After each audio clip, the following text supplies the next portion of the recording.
G'day champions. Let's suppose that my settings aren't necessarily optimal. Although we're starting to stream at 7:15, still 5 minutes away. Let's play with the settings to get it right. When 7:15 comes around, we'll have cinematic quality. Yeah, right.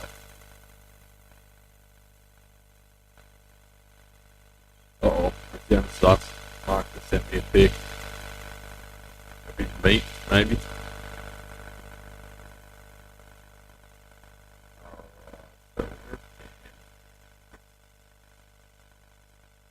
Not focus.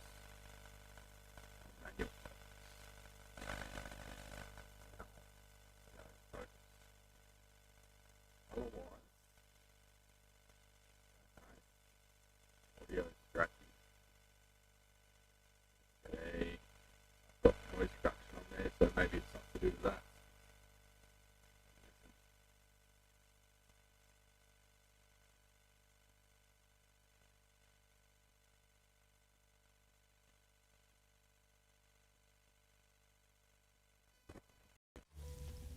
I think I know what that is. I've had this problem before. You played Knifey Spoony before. What I'm going to do, because my Rode Wireless Go is flat, I'll unplug that. Tried to plug it into my laptop to charge it, but the laptop power interferes with it. See how we go with just a built-in mic. The gain is low.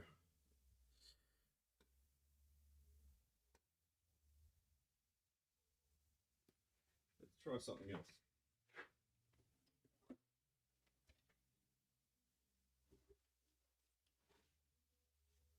Let's go with this thing.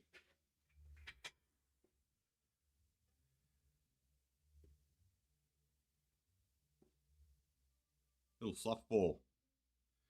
It's got the connector there,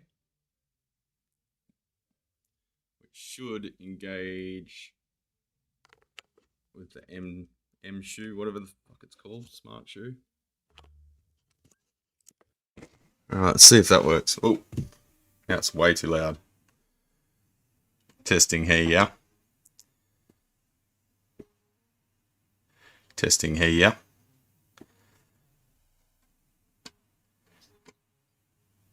That sounds kind of horrible, doesn't it?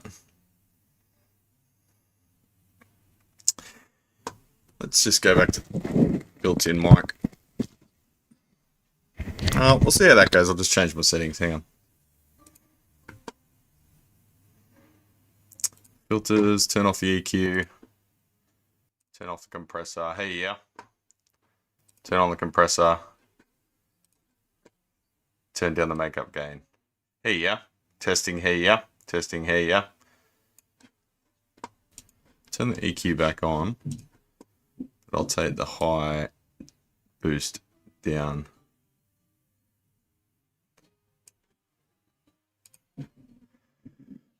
It'll do the job for now. Now I've messed up all my settings.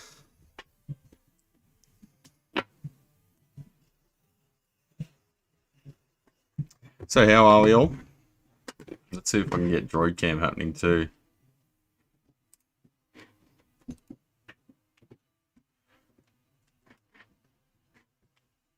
Copy. Paste.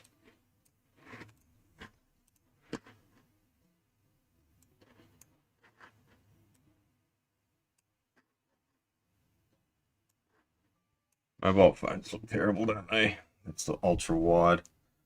Let's change the camera.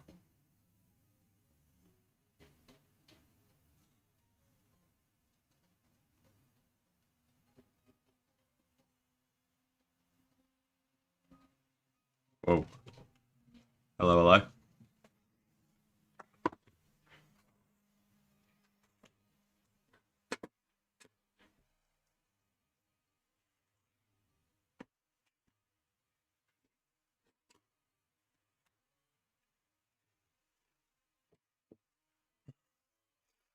Probably do some work, huh?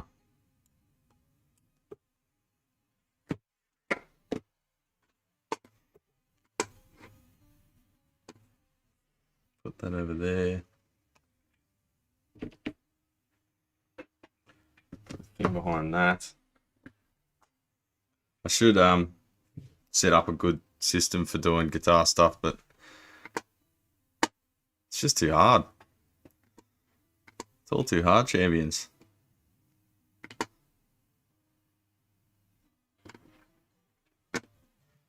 Alright, I think we're good. Good enough for us anyway.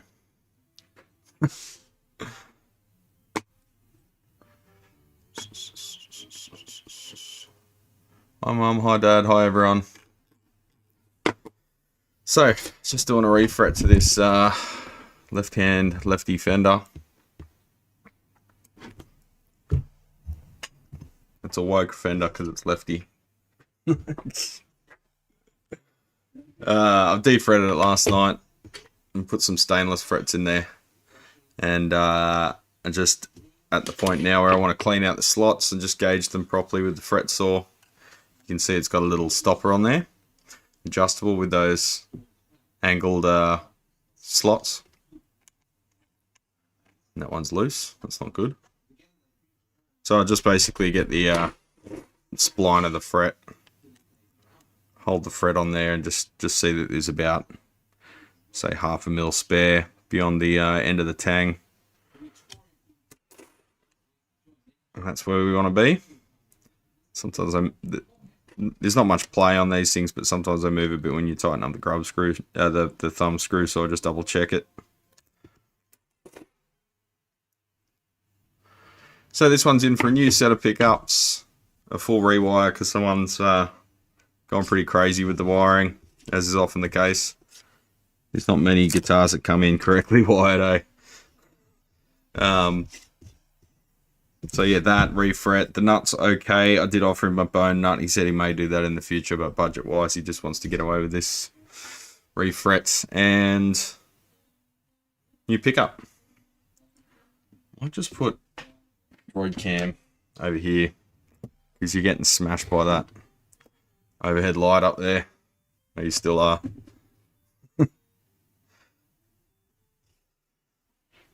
It's interesting. The front-facing camera in these Samsungs actually looks nicer. It's lower resolution and noisier, but the lenses on the other side are super over sharpened, so everything looks really hard and harsh, like way more than in real life. And the front one, because I suppose it's supposed to be flattering because you're looking at yourself, it just looks like a normal camera, like it looks like this one looks when I film myself with it. But the front one's just so over sharpened. Is fretboard dirty or worn? It's not really either at the moment. A little bit worn. You've probably seen it exaggerated with the reflecting light though. I suppose I could put the zoom lens on it. I put the ultra wide on so you could see everything happening, but maybe you don't want to see everything that's happening. Maybe you want to live in the Matrix.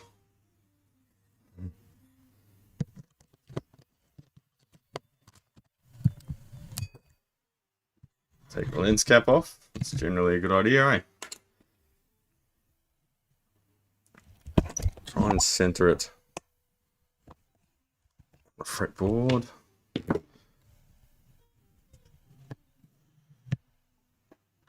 Lighting. My lighting game's not really that good at the moment. You see, it's not too bad. Just a little bit of finger schmoo and a bit of wear.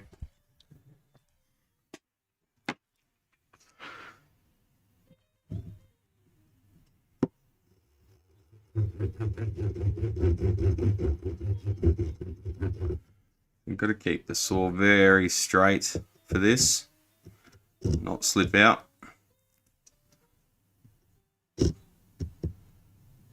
Tries to fight you for the first couple of strokes. That's not good.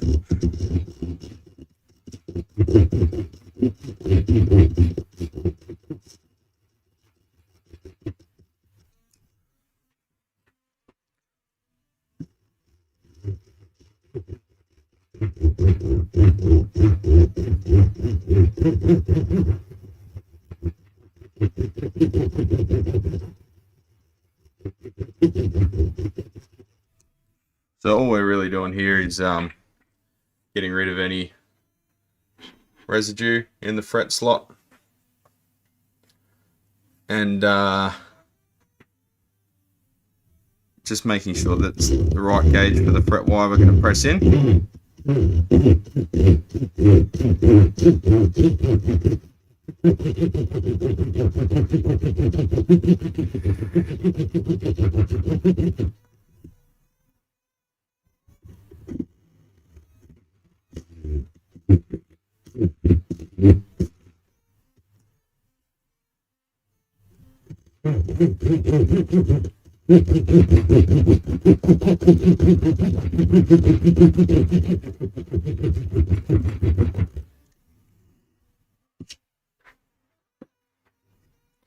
And to assist us with that, I've also got a little tool which I made out of a hobby knife years ago. That basically just, it's like, that used to be the cutting edge. Blunting that off on the grinder, and then formed a little hook on the other side. You can buy these off the shelf though, to clean any crap out of the slot. And I also use this for gauging the fret slots too. If that doesn't slide through easily, then you know your fret slot's too narrow. Some of the older fret wire was, before they sort of standardized everything, it can be can drastically vary in width. I'll just go ahead and clean out the next few, because it feels like there's a bit of crap in there getting stuck on the blade as I try and use the saw.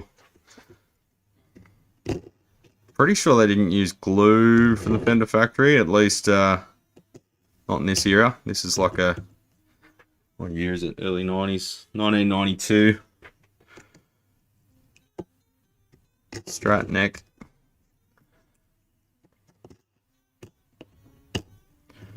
Yeah, so it feels like there might be some glue or something in there. The bottom of the slot has a little nodule there. So that's what's getting caught up on the saw teeth. On the teeth.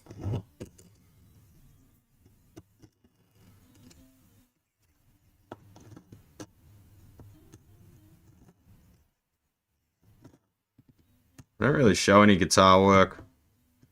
I don't show enough anyway, so I get stuck into these jobs and then I realise, oh, I probably should have been filming this.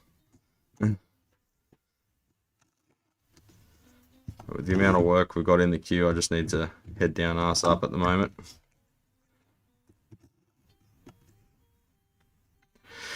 Ted, this one's getting refretted with stainless. Generally, I try to steer people towards stainless, unless, you know, they're convinced that there's a tonal difference, which I'm not really convinced about. But stainless just lasts so much longer, and like, it would be within my interest to suggest to use normal fret wire, because then I get to do the job every 3 or 4 years if they're a professional player. But you want something that's hard wearing. And it does feel a lot nicer too when you're playing. The stainless has much less friction when you bend. So when you're doing your boomer bends, it doesn't try and fight you.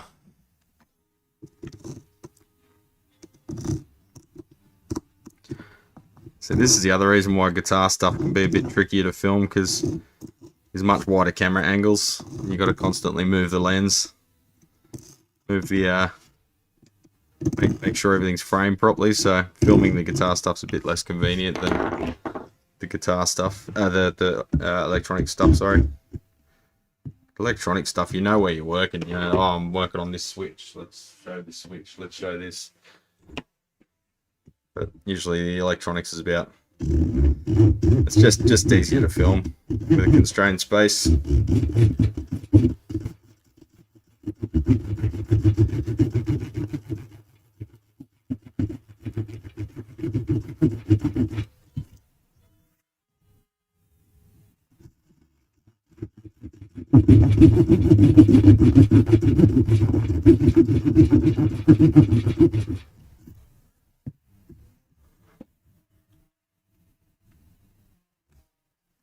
Those teeth are getting caught up in there.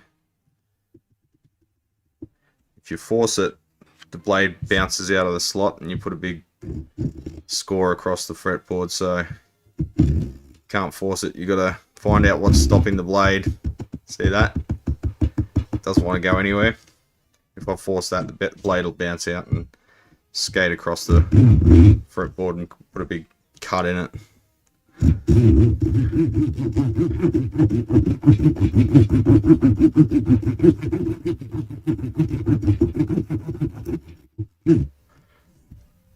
Probably is about time for a new saw blade. Might chuck one on the next StewMac order.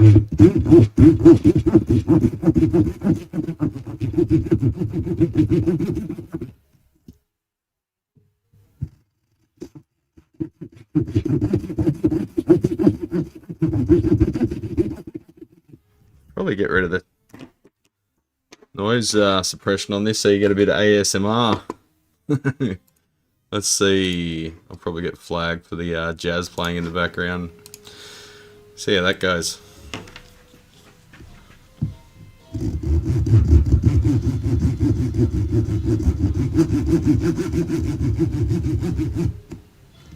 Sounds like the gain might be a bit too high for that. Let me just have a listen for a sec. Oh yeah. Play with this mic here.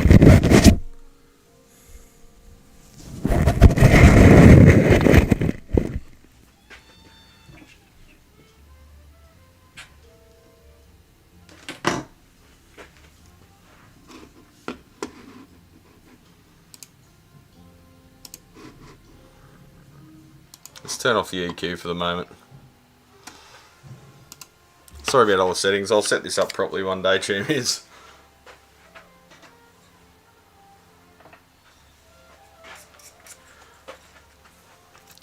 Teeth tend to get a bit clogged, so you just gotta give it a brush. I've got this hog bristle thing. Just clean out the teeth.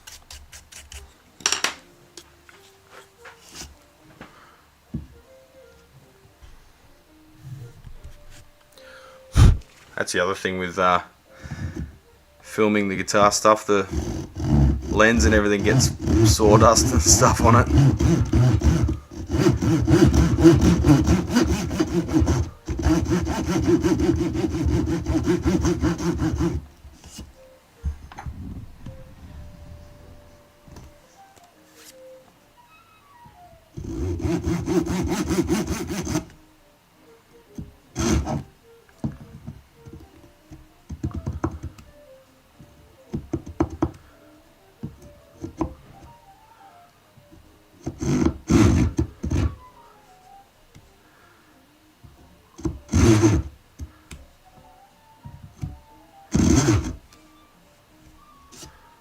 Careful not to get any chip outs.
Got a piece that's trying to splinter off there on the edge, so I'll just get on that now before I forget.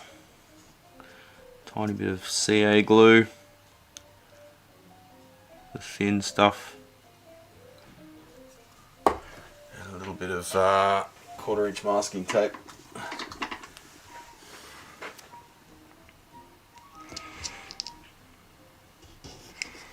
I'll be set in about 30 seconds.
Alrighty, has my chat failed?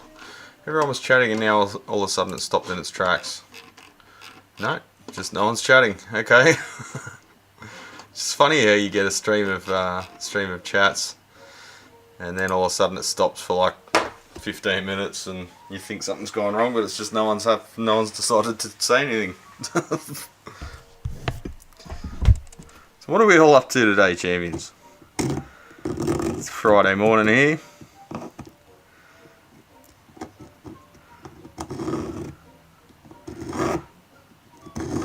Gonna wrap up some guitar stuff ready for pickup next week. Got some more parts on order for a couple of guitars, tuning machines, pickups, pickup surrounds, bits and pieces like that. Generally everything else I stock. But things like pickups, because there's millions of them and people have their heart set on a certain type of pickup, I might stock like generic, well not generic, but tone rider sets for just upgrades for cheapy guitars. When people don't know what they want, I'll just generally pop a set of tone riders in there if they're not after anything super specific and they're cost effective and perform beautifully. Built nicely. Good finish, but usually people either bring their own pickups that they've sourced from lands afar, or special order them some Damasios or whatever. In this case we're going with JJ's pickups, JJ's guitar pickups from South Australia, formerly known as Ben Bailey guitar pickups. Ben's still running the show, but he's got a partner there with him now, so I think he changed the name to JJ's. Not sure what the meaning is behind that. He's probably told me, but I can't remember. But yeah, that's what I run in my red Strat here and my Japanese Strat at home. I've got the V12 set in the red Strat, very hot bridge, overwound bridge pickup, single coil, and that's what's going in this.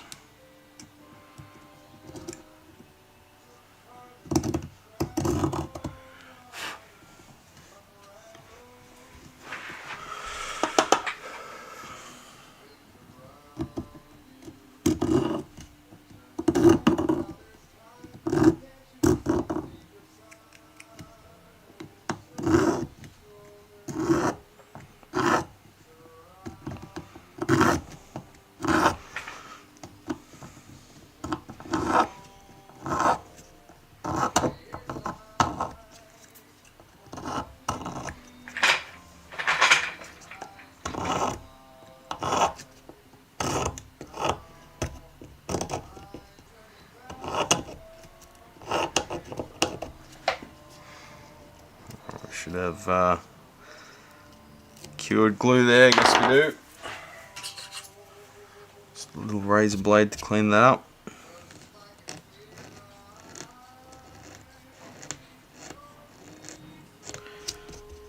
Beauty.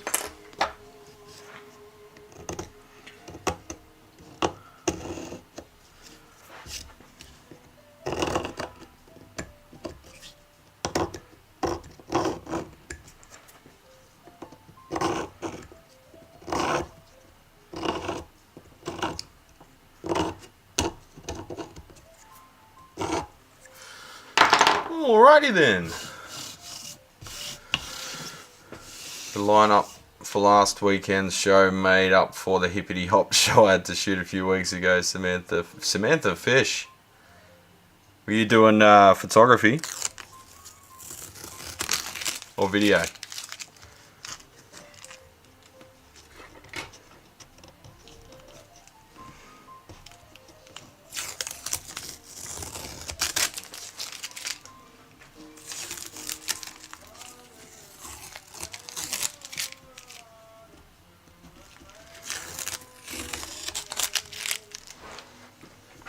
iMag, what's that? Is that the publication?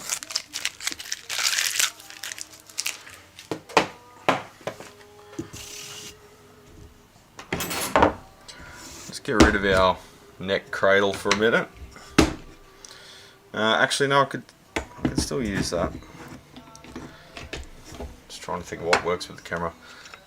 I'll pipe it out for the live stream. Ah, okay. What's iMag though? I don't know what iMag means. Jumbotron. Ah. Dustin, here you go, mate. Right, so I'm just going to do some finish sanding on this. We're not going to change radius at all. I've got some 400 grit, or 320 grit. Tell you what, let's start with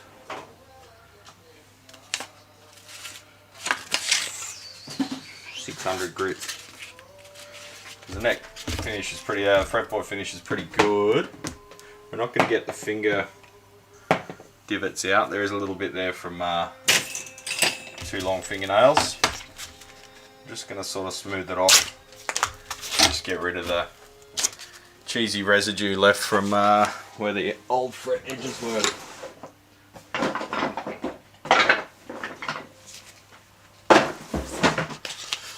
Andy, how you going, brother?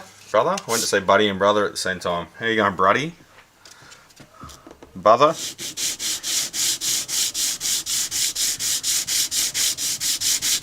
So like I said, this is very fine sandpaper. You can barely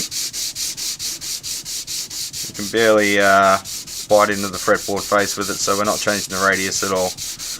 We're just dressing the surface ever so slightly. So we've got a nice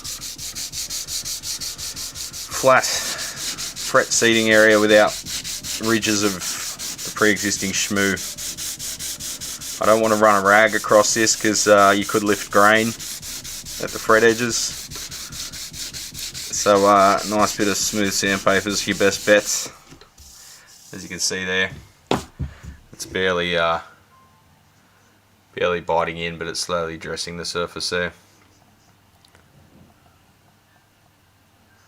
Just getting it consistent. You can see the cheese blocking up the sandpaper there. We'll have to go through a few pieces. You can wash it off with a bit of shellac or naphtha, as you guys call it. That sometimes helps a bit, but I find that the more organic materials in it tend only to dissolve with water-based solvents. Detergents, mild detergents, that kind of thing. So yeah, it's a good idea to keep your, if you're right-handed, in this case, the bloke's right hand, good idea to keep your fingernails trimmed so you don't bite into the fretboard too badly.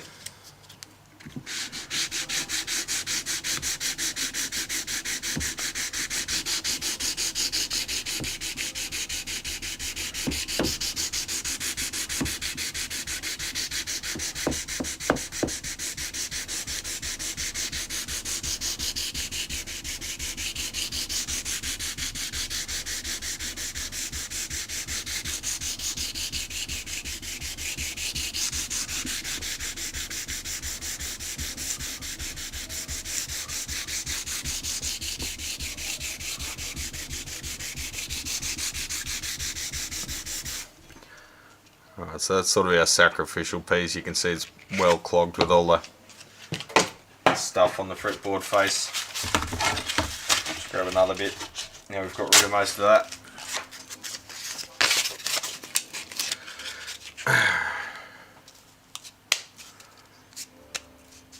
Wife's got COVID. Didn't she have COVID like a month ago? Couldn't? Or was it not that long ago? I've lost all sense of time, sorry.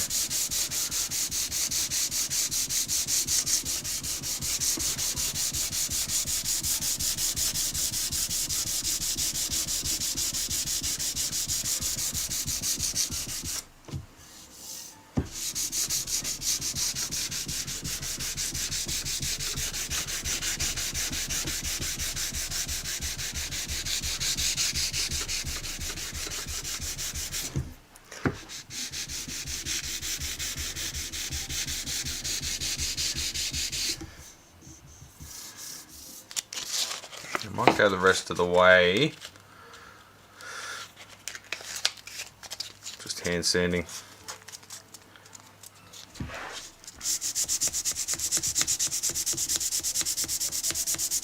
Like I say, we're not changing the shape of it. I'm just getting rid of the shmoo and just dressing the surface a bit.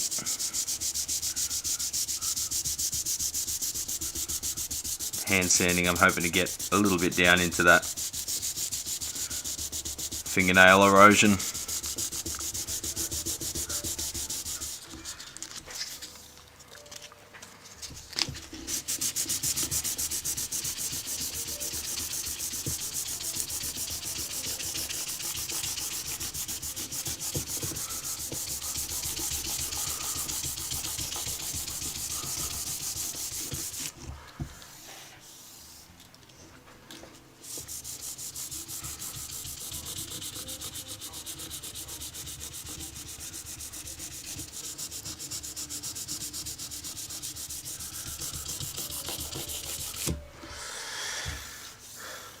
Alright, looking the part.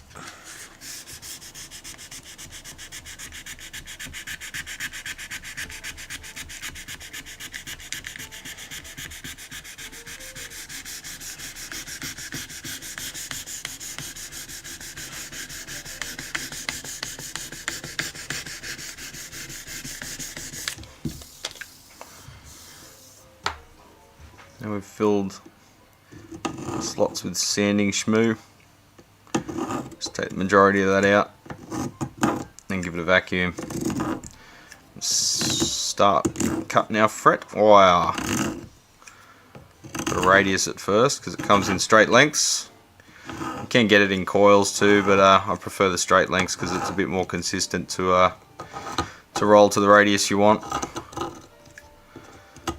When it comes from the, if you get the coiled stuff, it'll come, I don't know, with like a 12-inch radius on it or something, and you got to over-roll it a bit. But once it's already been rolled and you're trying to roll it further, you can get sort of mixed results across the length for whatever reason.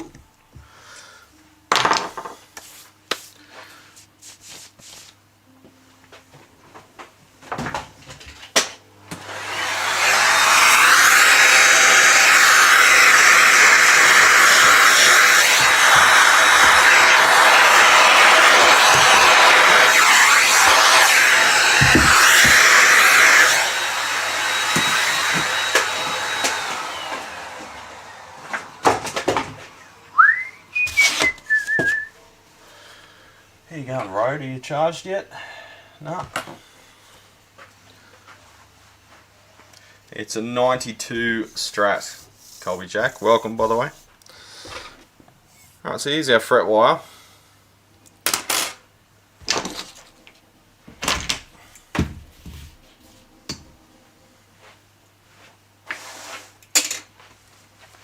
Now we need our fret wire bender.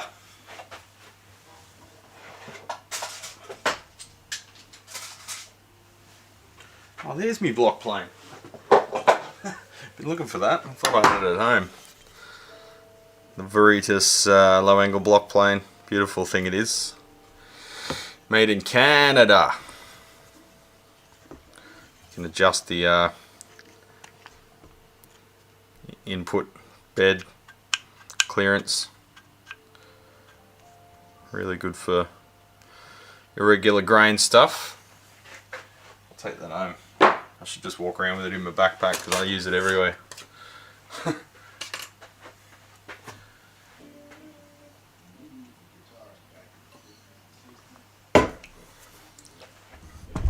So come over here.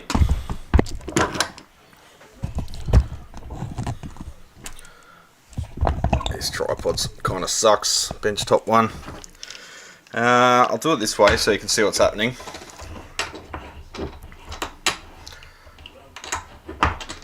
Fuck yeah, Canada. I got heaps of Canadian stuff. I use Hammond transformers. The Ernie ball straps are made in Canada. Half my woodworking tools are Canadian. So essentially, here's a offcut from the last run. That's already rolled pretty much to the right radius. It goes in straight, comes out bendy. Like so. Now this is still set from last strat that I did, which was the same radius. Yeah, pretty sure, but I'll throw it back a bit, just like your mum does, and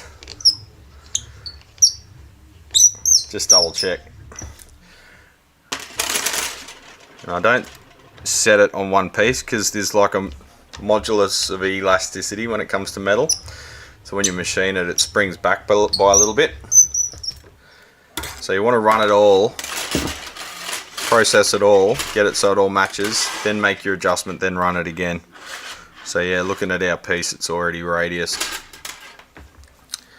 If you hold them up to each other, kind of hard to see, but that one's still a smaller radius, so we want to get closer to that. So we just adjust that little thumb screw, and then there's a lock. So that's what adjusts the actual height of this roller. And the further down it goes, the further into this gap that it pushes, it'll give a smaller radius, so it'll round it over more.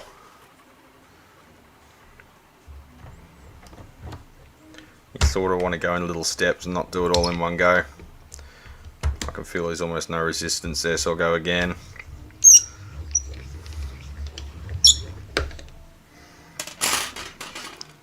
This is the StewMac one.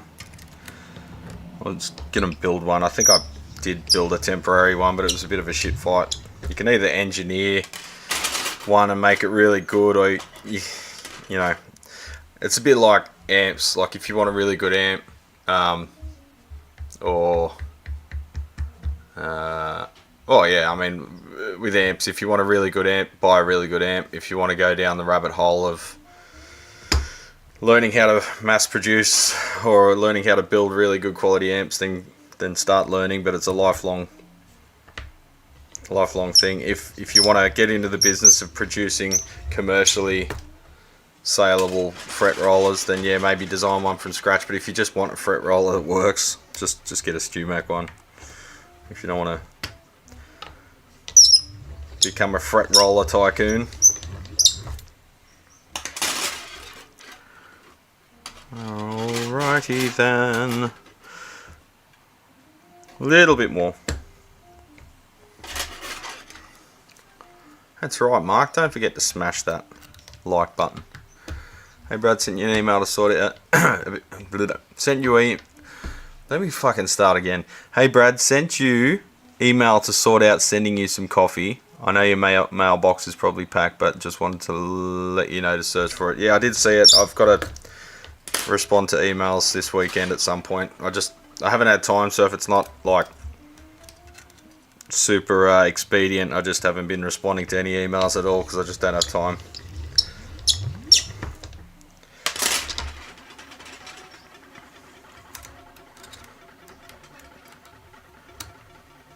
I haven't even had time to sit down and send out canned responses saying I'm too busy to read your email. I used to do that, but I think sending coffee is not worth the effort, man, to be honest. Because customs and stuff will fucking clamp down on that like a bitch.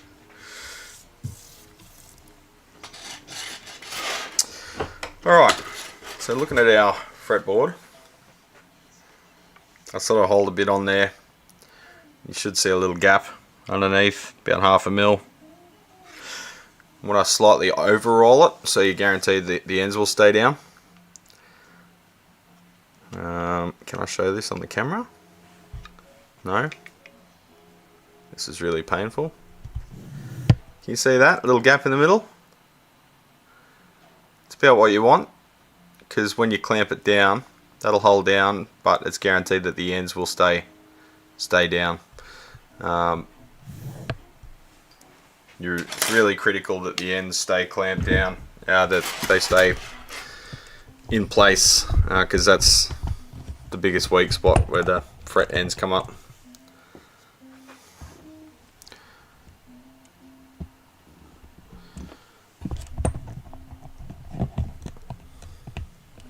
Yeah, I'm just saying, BC, I'm probably going to get smashed with a fee for it though, so probably don't worry about it. Thanks for the offer, but yeah, sending foods or organic goods is more trouble than it's worth, to be honest, unless you're an import company doing it in bulk. So we've got plenty of height there in the nut. You can see how deep those string slots are, so we might have to build them up a little. We can use some bone dust there and some CA glue, thin CA glue, build them up a little and recut them until he wants to go ahead with a new bone nut. But you can see the finish of the fretboard there. I've just dressed it up a little. You can still see some of the fingernail damage, particularly down in the first position, but it's not very deep, and when we oil it, that stuff will pretty well disappear. Should be fine. Thanks for the offer though, BC, I do appreciate it. It's just, you know what customers are like. I'm fucking sick of hearing the word customs at the moment, with all the bullshit going on with not being able to do business with the States. I'm getting emails every other day.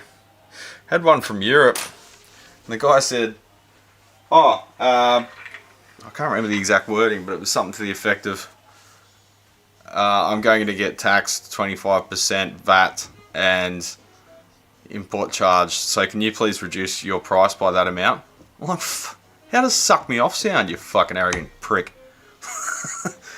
Oh, sorry, can you pay my tax for me so I don't have to? Go fuck yourself. I'm already fucking making those boards as cheap as I can, and people are just like, you give them an inch, they take a mile, eh?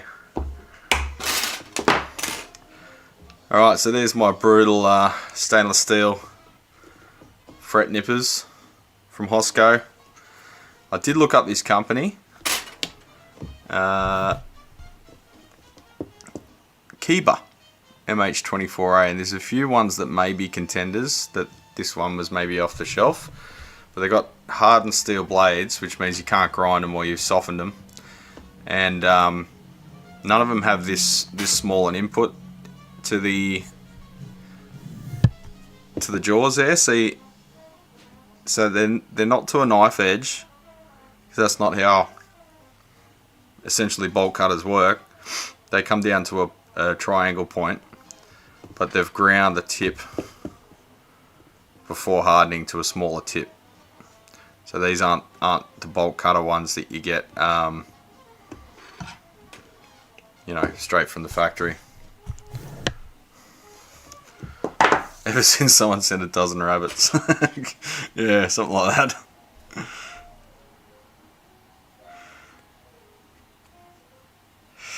Get all that work done and not do the nut. You're never done till you do the nut. Well, the nut is going to be done. It'll be the right height, but it just won't be a replacement bone nut.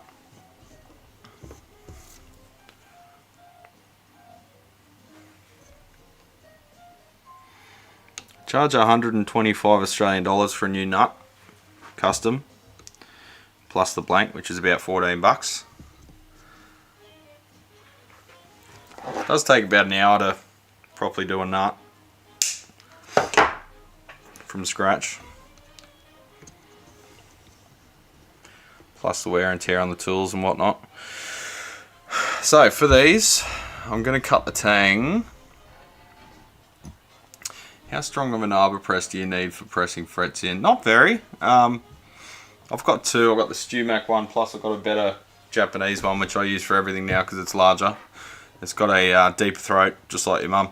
But it's got a 1 foot, I think it's like a 1 foot or maybe 450mm lever. And you're never really using the full force. You just push it in, and then I put a weight on it just to hold it while the glue cures. That's like retreads. That's like T-treads on new rims. Not really, Mark. String height is what matters. Nut material, whatever.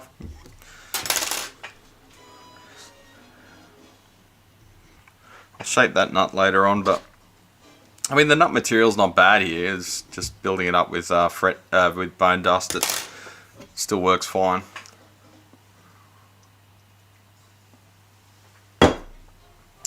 Alright, so what I want to do is cut them slightly oversized and all consistently so. This one's already cut off, but when you've got your freshly rolled fret wire there, there's a little straight section, probably about 3/4 of an inch, as the feed into the roller. So just go ahead and cut that off so I don't accidentally use it.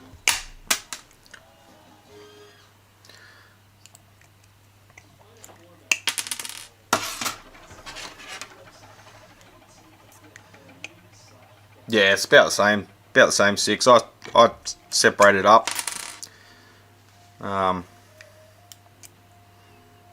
just to make the billing process a bit easier. I've got a separate line item for a setup, and then a separate line item for the nut, just to keep everything simpler. Oh, I need to take the jumper off. Still got my microphone on. Hang on. Should we go back to the road? I think it's charged enough now. Just give me a sec.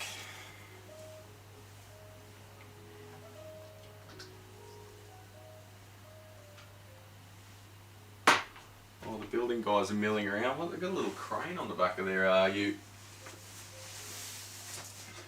Must be having a big job coming up. You can tell the building company upstairs, it's like a family business. And they'll go quiet, they'll go quiet upstairs for a while, so they're on a big job. They're on the work site every day. And then when that job's finished, you hear them milling around upstairs for like a week, so they're planning and quoting the next job and ordering and stuff, doing office stuff. And obviously that job will go through, and then they'll go quiet for a month, so they're back on site. So it actually works out really well that I'm a noisy arsehole with testing 100 watt amps at full volume and stuff, and the guys upstairs, they're almost never there.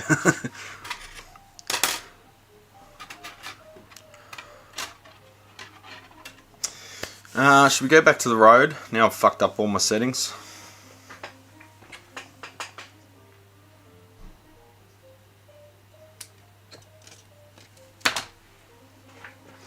Let's try it. Give me a sec, champions. I'll just mute you for a sec.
All right, champions, we're back on the headset mic.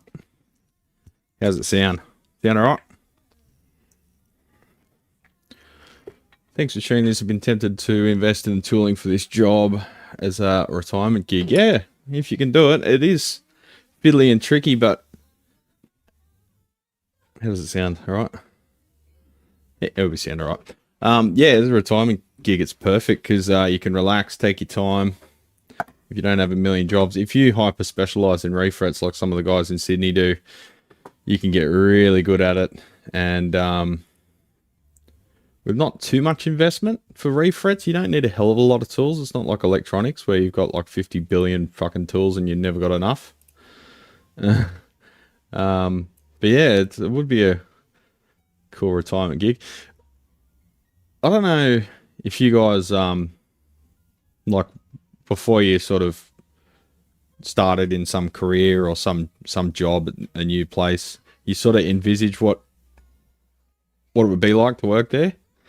And when I was thinking about getting a shop, I imagined like a cute little village-like shop where I'm just sitting there with all my tools in the front window and just sitting there doing refrets and waving at the people passing by, and nothing like that. But if you just did refrets, you could have like a tiny little workshop and just do stuff like that.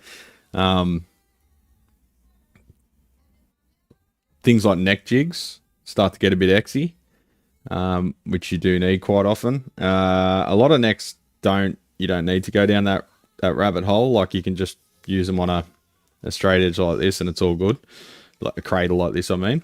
But some spaghetti necks, some necks particularly like figured maple or burl type timbers, they flex really strangely under string tension, and you kind of need to simulate that string tension in order to have a playable neck. So in that case you need the neck jig, which I've probably did videos on years ago, but again it's really hard to film because it's massive. Yeah, I might do a video on that one day, but you guys know what I'm talking about, the Stumac neck jig. Martin, how you going, legend? Nice to see you, mate. What's happening? Keyba MH24. Yeah, I'm not sure that code. There is another code on there. TLFC28S. Maybe look that one up. I'm wondering if this code up here is etched on by Hosco. I don't know which code's Hosco and which code is Kiva, but Kiva definitely makes the tool. But this might be their order code from Hosco, custom order. You know what I mean? Know what I'm saying? Pastor, how you going, legend? Is that how you say it?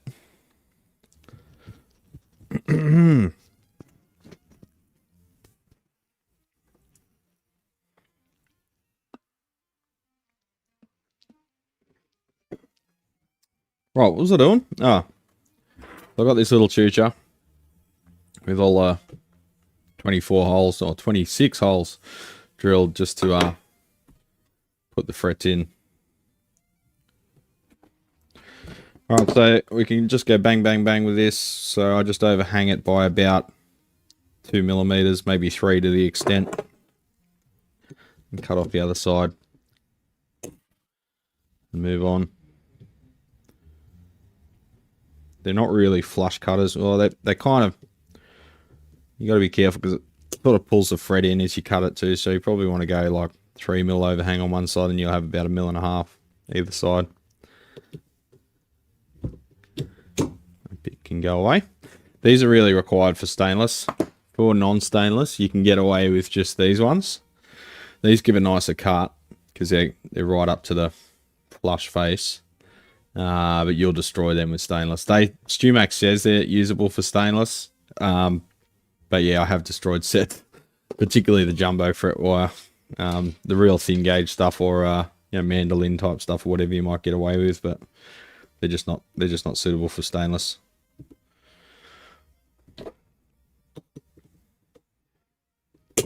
Stainless is like the hard cheddar of the metal world.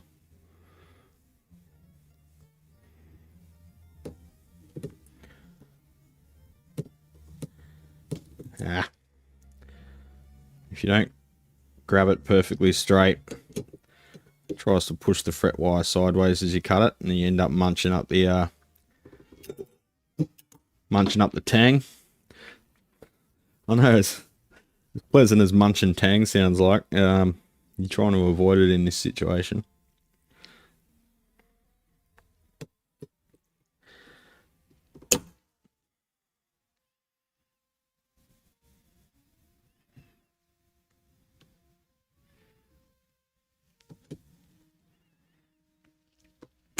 So much easier to do on a removable neck. Which one is this? Stilton? Hosco Luthier Tools stainless fret cutter. There you go. 210 with stopper. Oh, it does have a stopper. That's the thing my finger got jammed in the other day. I remember now. Didn't Fender push their frets in from the side? They did for a certain era, not for this. But yeah, they did. I can't remember I think the early ones.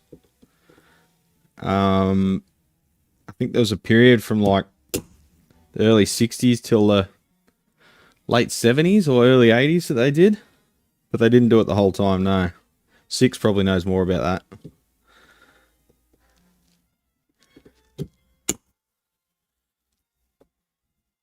I think I've only ever had two or three necks for refrets that have had the pushed inside frets.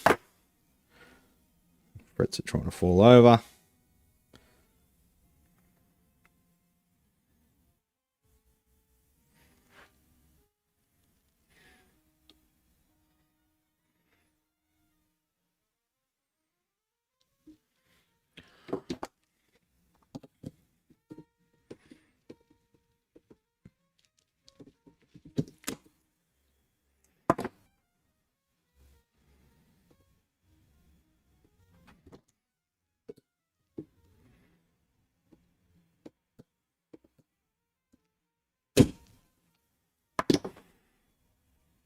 I did sideways fretting until 82. There you go. Oh, from the 1950s. I thought there was an era at the start where they didn't. Okay. I knew they stopped in the early 80s, late 70s, early 80s. And the vast majority of fret work I get is from after that era. But yeah, you've literally got to get a like a center punch. Pointed punch. I think I even used like a bradawl once.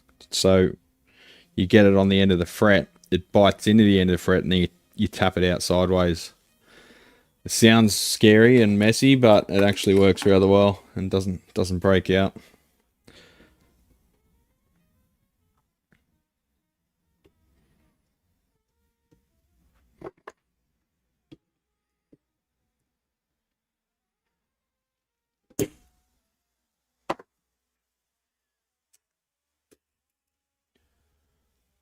Gotta add plec for $400.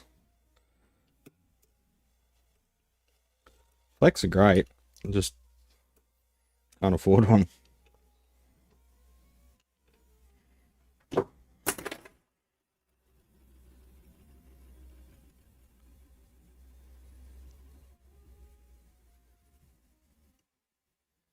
And sticky residue on the fret from being wrapped up with masking tape. Masking tape's horrible shit.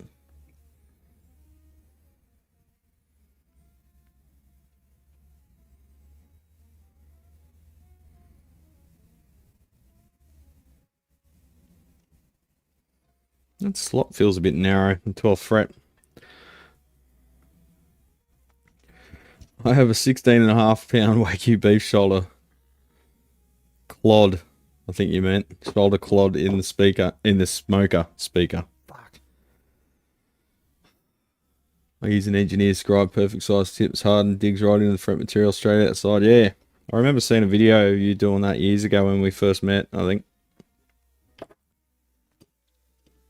Someone was filming you in the workshop.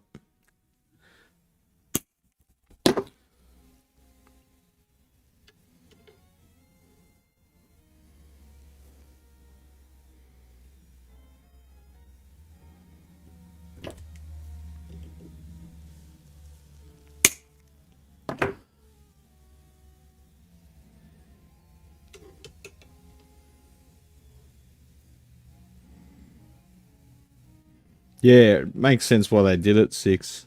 I'm surprised it works so consistently. Like, there's very little room for play in that jig. But yeah, you get strats from the 60s and 70s where there's not a fucking blonde pubic hair between the fret and the fretboard face. So whatever jig they I've seen the jig or drawings of it anyway. But whatever implementation, whoever built the jigs did it well because the results were consistent.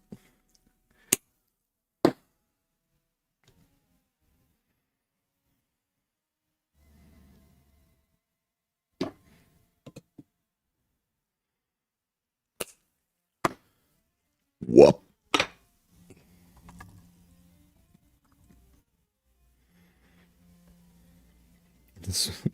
Yeah, Lyle and my live stream, we often end up talking about food more than we talk about guitars, eh?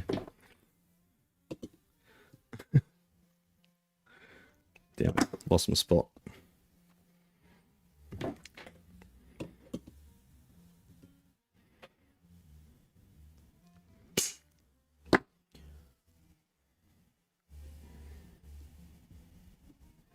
Food, mate. It's the meaning of life.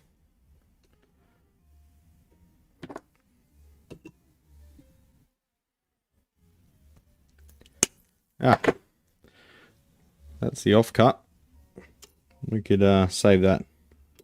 If we fucked one of them up to, say, the 12th fret, we could use that one for that. Alright, that one's a little long.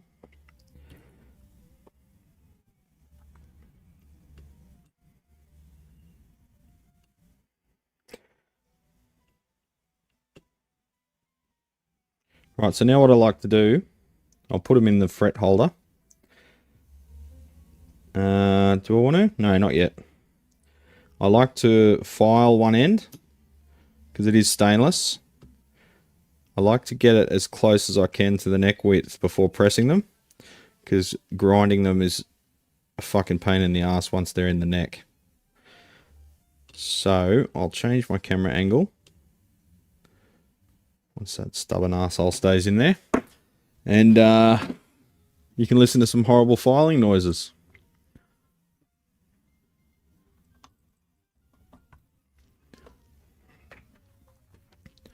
See, this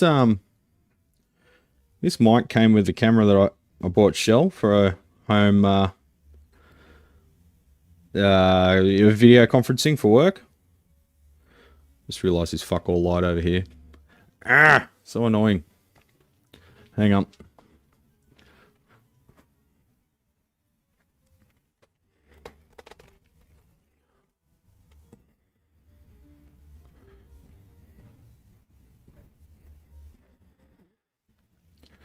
Yeah, so what is it? ECM-G1. So it interfaces with the camera via the smart shoe, I think they call it. Hot shoe with extra contacts. But it's only mono. I thought it was stereo. It would be perfect if it was stereo, but good for interviews and stuff. But if you're doing interviews, you're generally using a lavalier mic, so I don't know what the fuck that mic's even really for. So yeah, I might sell that because I thought it was stereo, which would have been great, but it ain't. I'll stick with the Audio Technica for now. So what I've done is I've got a Groz 355 bench vise. I've got some threaded inserts on the bench and I'll just screw it to that. I can get rid of it when I'm not using it. And I got my radius blocks and put some silicon carbide sandpaper on them and sanded the top of the vise to a 12-inch radius. So now you can get the fret, clamp it in there, and it more or less sits against the top face of the vise there. Stereo is pointless if it's just a single talking head. Yeah, but I don't really ever do that. And if I am doing that, I use a lavalier or a headset for close miking. Because I hate the sound of a shotgun mic, even if it is a really good shotgun mic. I want close as possible to the source mic. And then if I'm doing any other miking, I want the atmospheric stereo surround, immersive stereo, you know.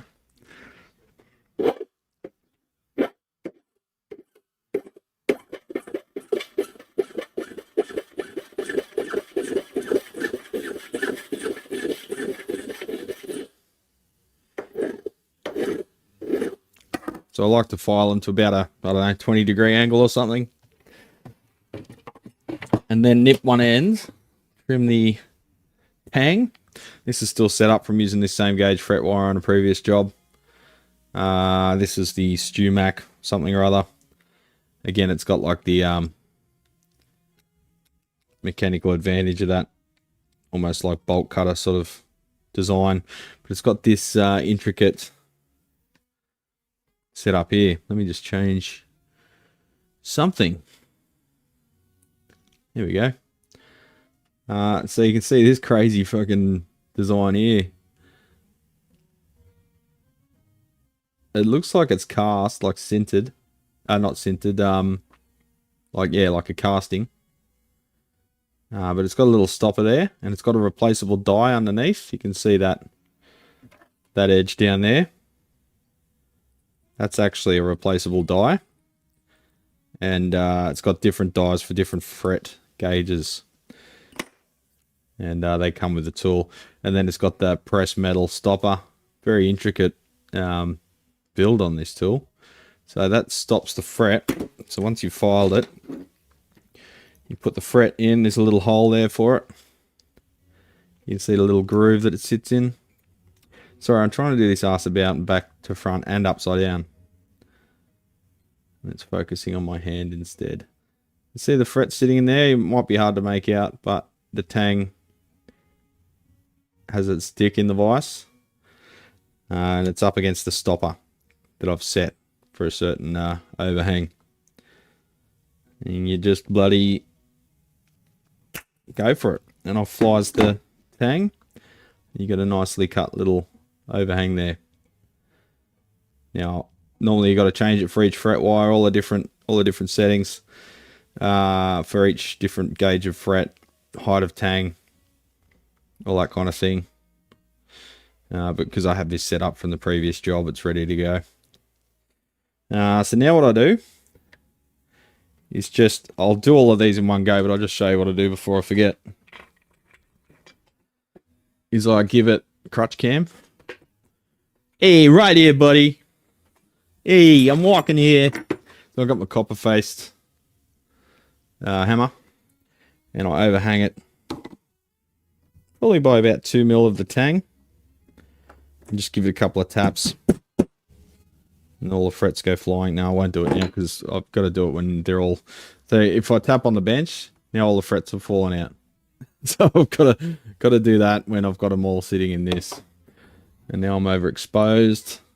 You see why doing guitar work on camera is way more difficult than electronics. So I'll just file all of them for now, and then just check their length, cut off the excess, and then put them in their little holder.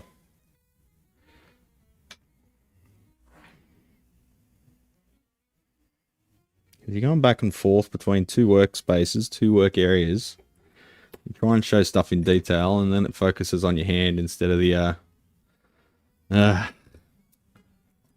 things I do for you, champions. Oh god, this is painful. I need to zoom out. Okay, go down. Yes, this way. Fuck.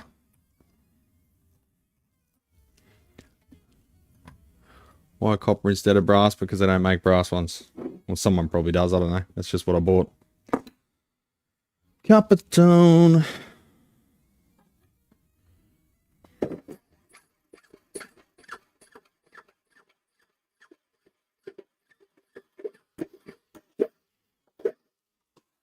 Shouldn't draw back on a file, but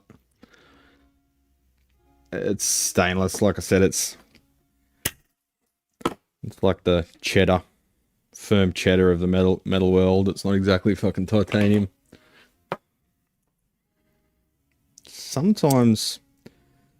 if you're cutting right on a barb, it can bend the tang over a bit despite your best settings. You just got to bend it back with a set of needle nose.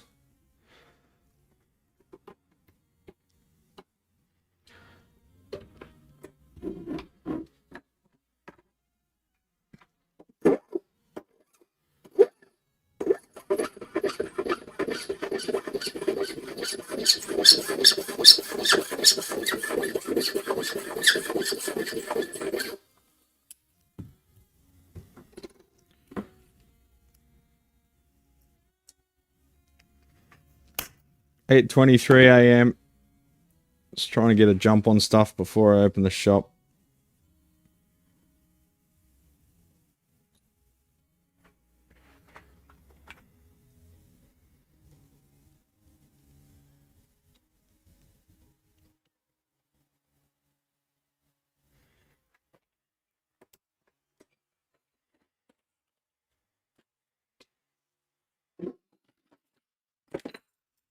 Go away. Crowding myself again.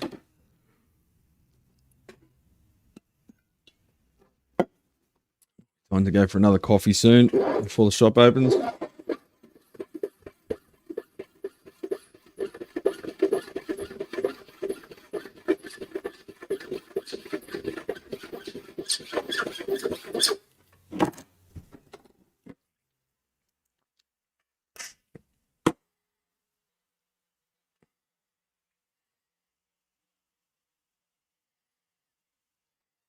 See, I don't like having the tang exposed on fender necks.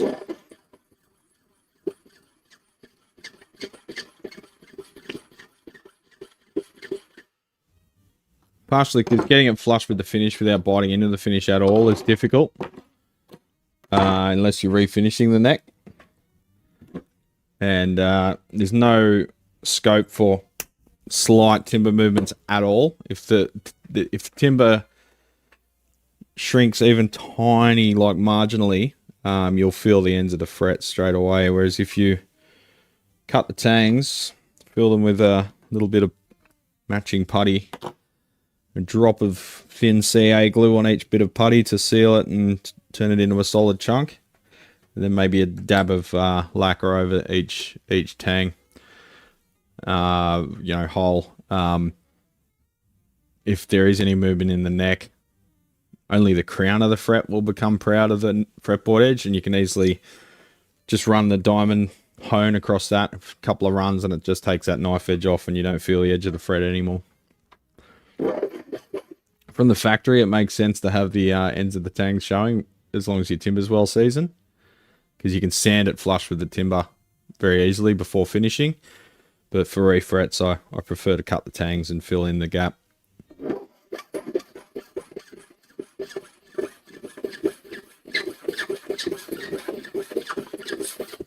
So for this, I'm just using a Crescent Nicholson single cut file. Pretty fine. I've done friggin' hundreds of necks with that, and it's still good. There is a few little scores on it from probably when I was trying to file something hardened before realizing it was hardened.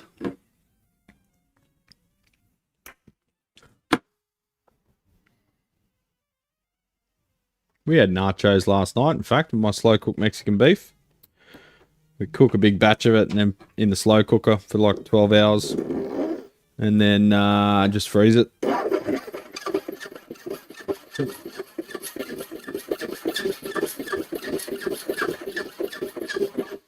Freeze it in little portions so you can just tip the frozen thing into a pot and warm it up for the two of us.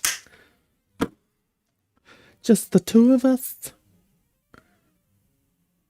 Oop.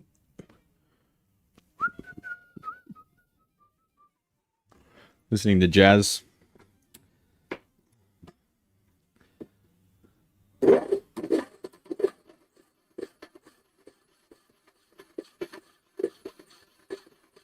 I made the mistake where of freezing pumpkin soup.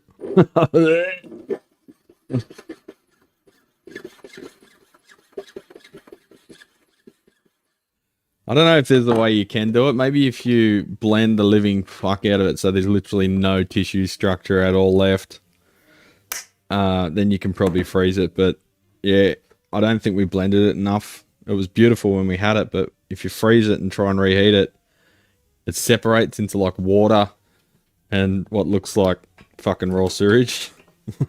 Orange raw sewage.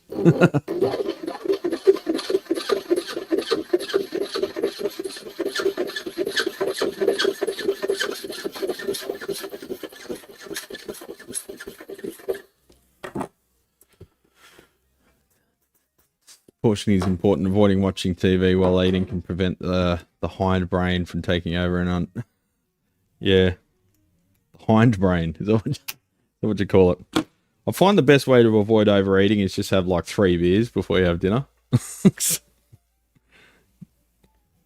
then you're full of beer. Who popped in? Heard from Richard Nagamitsu. Haven't seen him around lately. Richard. What was his handle? Was that his full name? Or does he have a handle?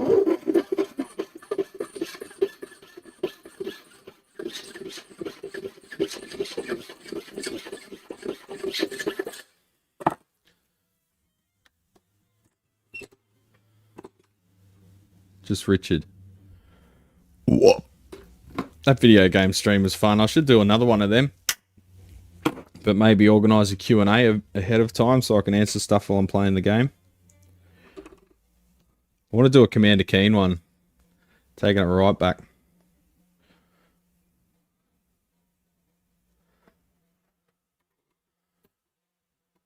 Beer is definitely something I need to cut down on. Ah, lies.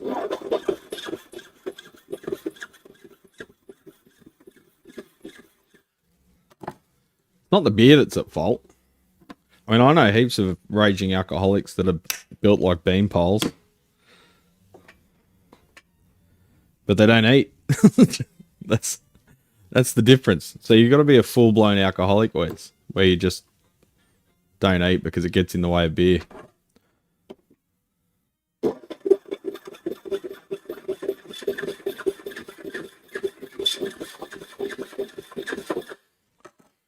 So that is his name, Richard Nagamitsu. Nagamitsu, is it? Nagamitsu, yeah. I probably didn't take note of his last name because I often just refer to people as their first. Haven't had alcohol for decades. Well, that's your problem. Joking.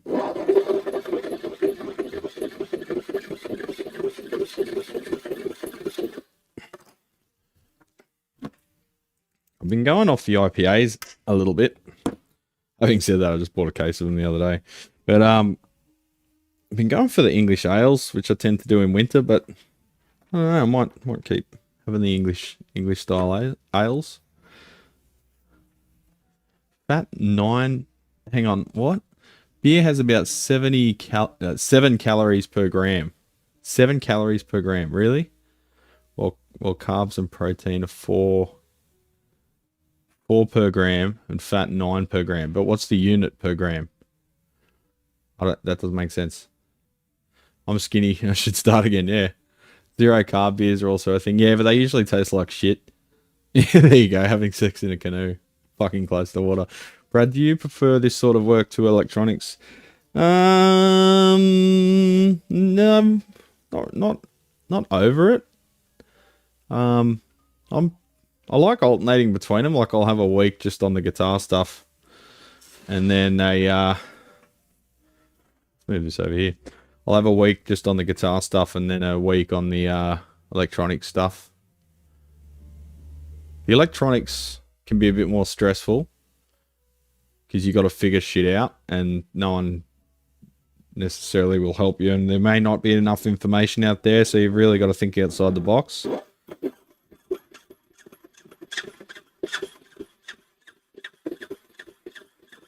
But with this, you got to be super attentive. You can't not pay attention for a minute because that's as soon as you fuck something up. You know what I really enjoy? The electronics where you know what you got to do, and it's a big job, but you don't have to think too hard. Like cleaning and servicing a large mixing console or something like that, for example.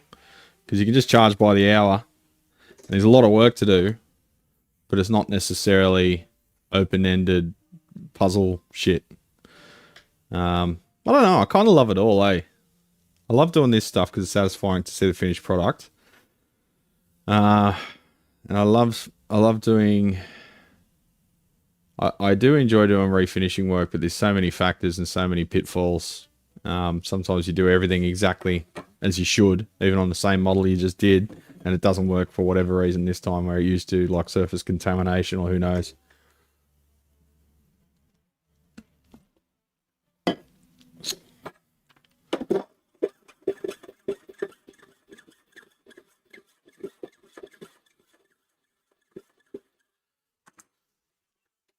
Yeah, I think I enjoy all of the work probably equally, as long as it's not a fucking massive shit fight, and as long as I'm not way behind schedule. And I'm pretty much always way behind schedule, and everything's pretty much always a shit fight. So probably the jobs I least enjoy is fixing other people's fucking hack work. That's probably the ones that I don't enjoy, because I shouldn't have to do it in the first place. Brad, have you ever repaired a power conditioner? No. I've got one here that got, like, donated, a Furman, but it's no good anywhere around here because it's 120 volt.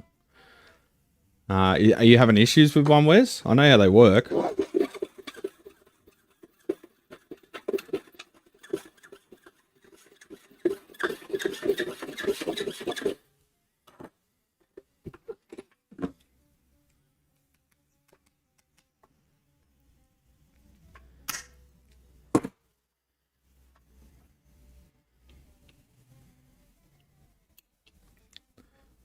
Get in your slot, you cockhead.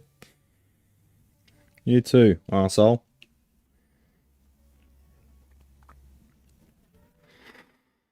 I built a C5 Pro, but I'm not in a place to crank it up, so I may have already scratched that itch and not realised it.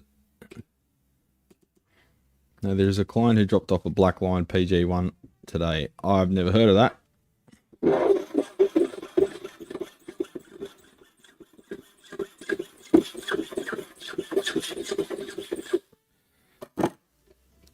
So the way that the Furman works, I can't remember the switching mechanism, but essentially it's got, I think they're MOSFETs on lots of different secondary windings on a essentially 1-to-1 power transformer, but with various taps on the secondary. So if the voltage is too high, it clicks back to the next tap. If it's still too high, it clicks back to the next tap. If it's too low, it goes up a tap. So that's the general principle behind it. It's got a lot of monitoring circuitry to decide which tap to plug into. Basic concept, but the implementation's pretty complex. G'day, Brad. I was just thinking the same thing. Large electronics process work. Yeah, you know it. You know what you've got to do, and you just fucking chuck on a great album or something, and chuck on Brad's Guitar Garage on a video, listen to me talking shit while you undo all those screws and catalog all the knobs, and it's kind of fun to do, isn't it, Terry? I've got a medium-sized console recap in a few weeks. So I've got a Switchcraft 200B up the front. I think I've discussed that. So probably going to have a possible apprenticeship situation happening soon. I'll introduce him when it's time. But we've got a mixing console up the front. And it's modular, so you can slide out one channel at a time. We can restore that channel, move on to the next one. So that's going to be like a training exercise for this kid. Call him a kid. He's like 16, I think, 15, 16 years old. And I can show him how to restore the first channel. I can guide him through restoring the second channel. I can watch him do the third channel, and then he can go and do that 21 more times. And if he lives through that, he might have a weekend position here to start with because he's still going to school. We'll get him onto guitar setups, just things like cleaning amp cabinets, all the annoying shit, vacuuming stuff out, just cleaning down guitars because he's good at that. He's got a few that he's already started on his own stuff. He's been fixing up stuff for himself, and a lot of kids came here just saying like, "Oh, can I have a job? Give me a job," and they can't even look you in the face while they're talking. Whereas he came here with his projects and, "Oh, here's something I'm working on. What do you think? What do you reckon? Is there anything that could use improvement on this? How did I do?" And I really like that attitude. Like, how do I get started in electronics? Well, you never will. Because if you're actually going to, you would have already, before you even ask that question. Your natural curiosity would be so strong. It's like trying to find a route when you're fucking 20. Like, you just can't hold back. You're just always on looking for stuff. You're always looking for things to fix. You can't stop yourself. You find stuff, you buy it, you fix mates things, you modify stuff. And before you know it, you're into electronics. And you didn't even need to try. And that's the vibe I'm getting off him. So hopefully that's the way it keeps going. Won't be doing any high voltage stuff for a while, obviously. But yeah, it'll be good to get him onto the guitar stuff. Every now and then we get guitars donated too. Like I've got this one here, an old Ibanez with a departing bridge. There's a big gap under the bridge there, so that will be a good practice job. I'll demonstrate to him how to do a bridge reset. But there's also scope for me doing more detailed, like essentially training videos on YouTube for everyone, but also so he can watch them. Because he introduced himself because he watched my how to do a guitar setup video and then did a guitar setup using the info in that video. Now, I didn't go into as much detail on that. But if I start producing sort of more tutorial videos, even if they're unlisted or members only, just so he can watch them. And any future, say it doesn't work out, or say I want a second person here, I can just guide them to the videos and saves me a lot of time. And yeah, that'd be a very efficient, quick way of training someone up.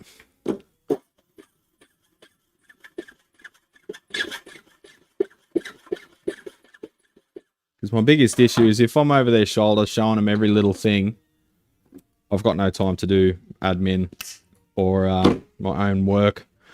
So it actually costs you time by having an apprentice. Eventually it saves you time, but if it doesn't work out and you just keep going apprentice after apprentice after apprentice, you just end up pissing away a lot of time and you end up way behind.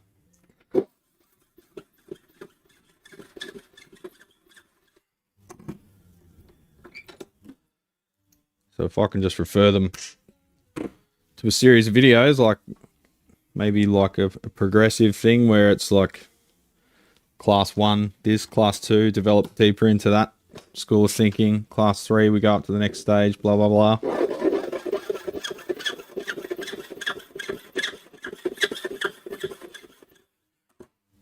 There was the plan to get him assembling Marshall boards, but since the orders have stopped dead, since the tariff bullshit, and the fact I couldn't ship something to the States if I tried, there's really no demand for them anymore.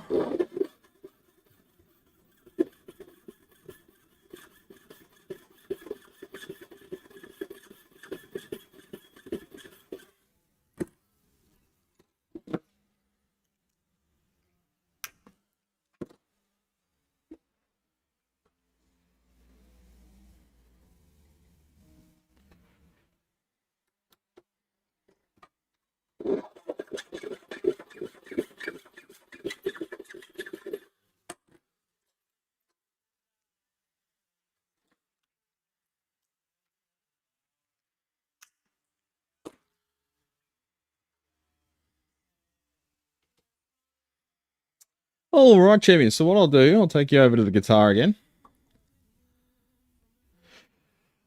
So I'll flush up all the frets on one side and watch them fall over. Oh my god. I don't think these fret slots are wide enough. I think it's time for a new fret saw.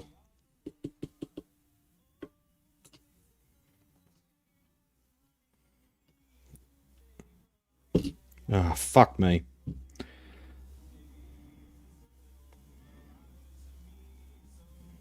I think these frets have got a slight curl to them.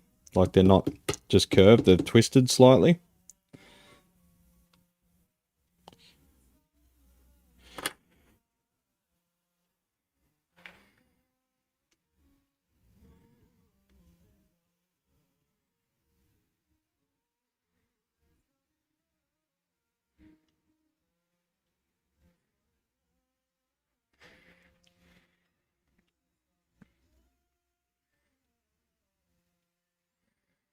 Alright, so essentially I just want to cut off the excess now that we've filed the other side.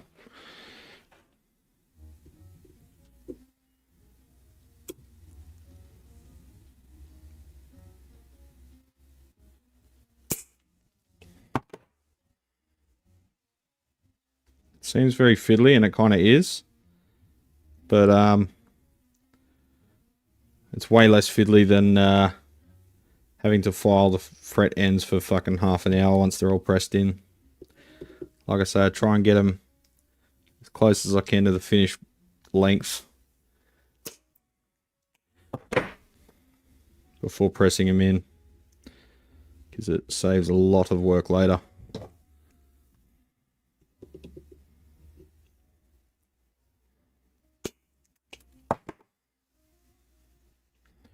And also, it means that your undercut on your tang is already pretty accurate.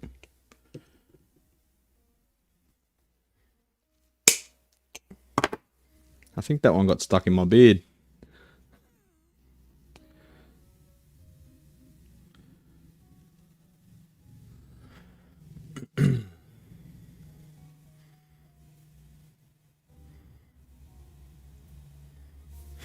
Used to blast death metal. What kind of death metal are you into, Pastor?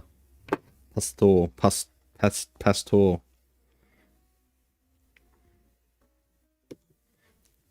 You're European, yeah?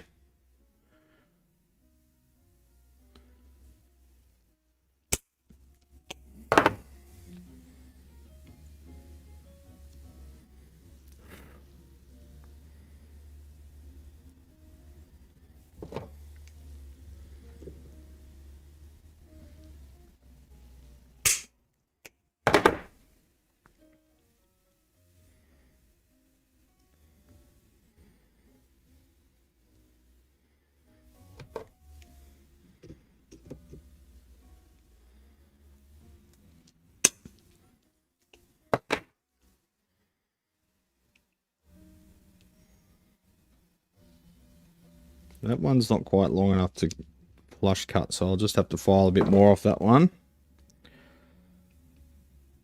Should have cut it a bit longer.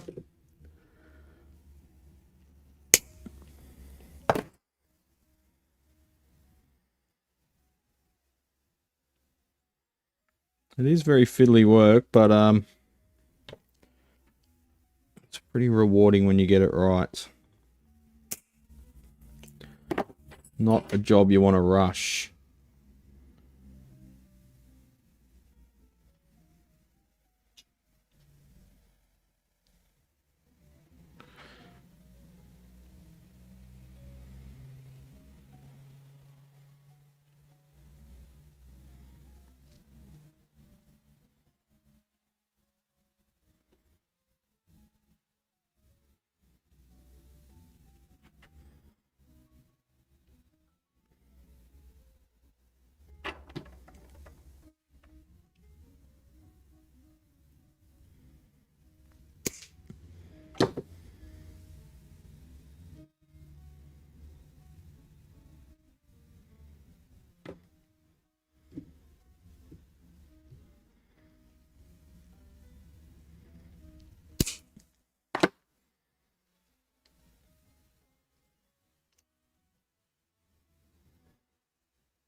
Alright, let's get filing.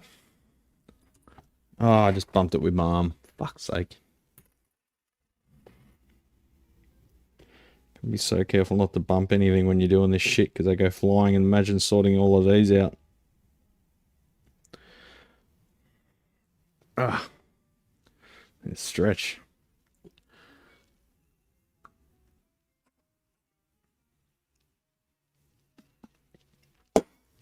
Officially out of coffee.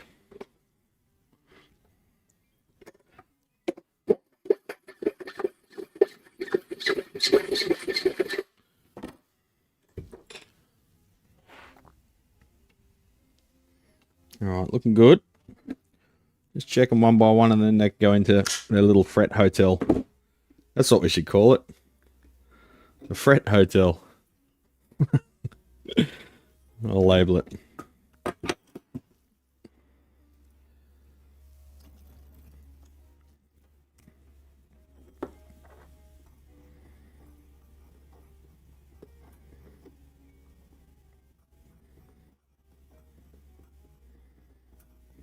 There we go.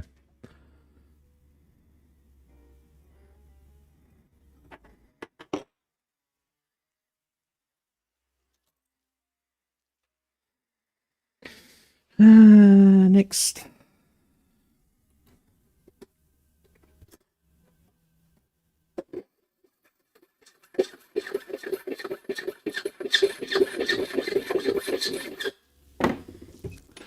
It's just on 10 to 9, and there's one of the factories or offices around here. Every morning, whoever opens up accidentally sets the alarm off. Like, it happens every morning. I wonder how they, like, do they put the pin pad, like, at the extent away from the door that they have the key to or something? I don't know.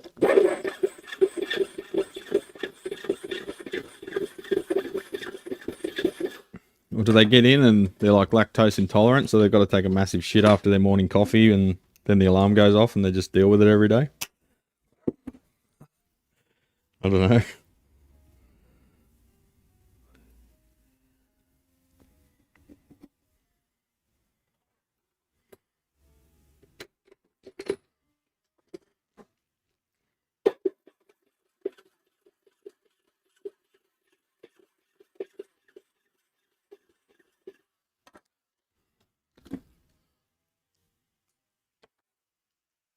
Ow.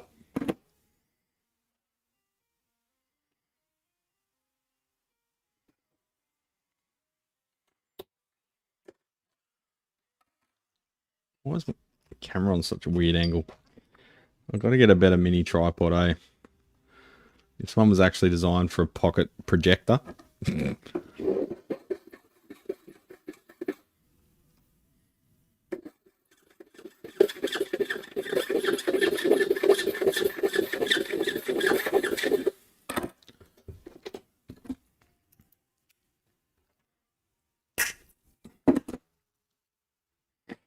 I wonder when Nine Inch Nails' new album's going to come out.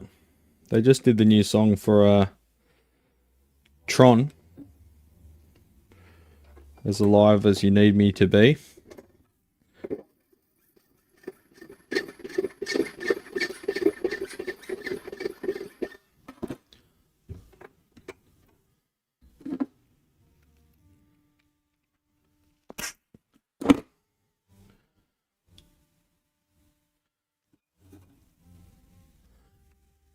Pocket rocket, am I right?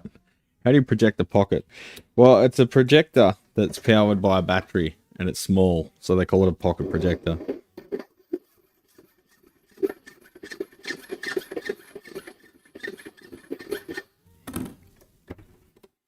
But I think you knew that already. Am I right? It sounds like a mineral. It's got a...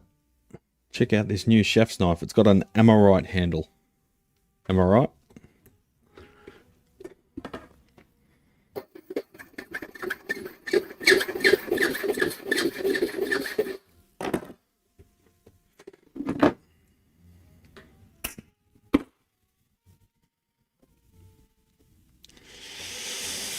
I want to take a bit more off that one.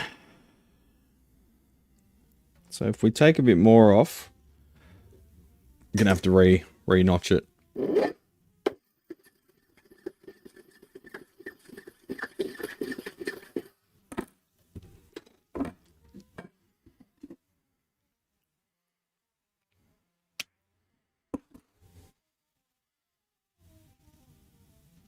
Ringo Starr. No, he had a he had blisters on his fingers. Just joining the chat. How come you pre-filing frets? I'll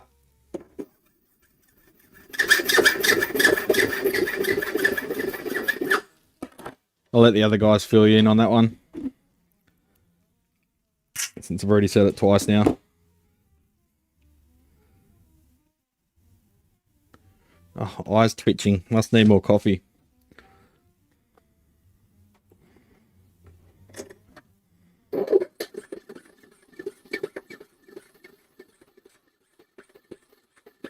So see the amount of effort required to get that one fret down by about 0.5 millimeter? Well, if all the frets are in the guitar, pressed in, and you're filing across 22 of them at once, can you imagine how much longer that would take? And how annoying and messy it would be? And potential to slip. And I'll just try and get them as close as I can.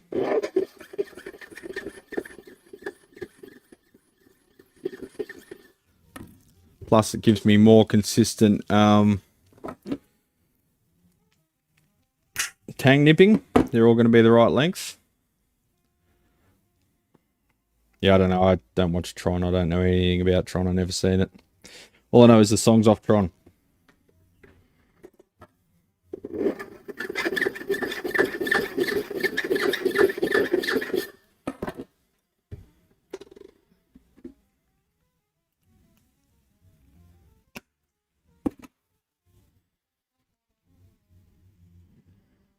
I don't know anything about Tron, eh? I don't even know what it's about.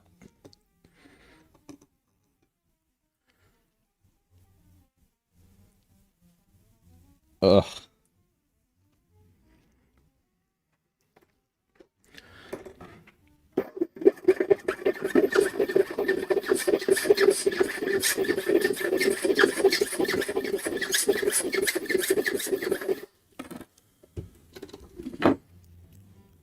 I'll just check that before I notch it, because that was one of the longer ones. A little bit more.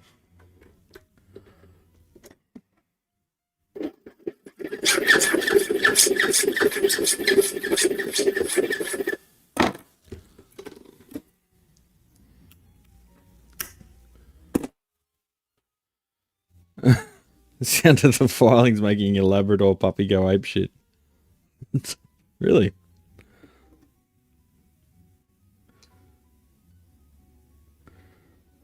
Probably sounds like a dog whimpering, I guess. A little bit.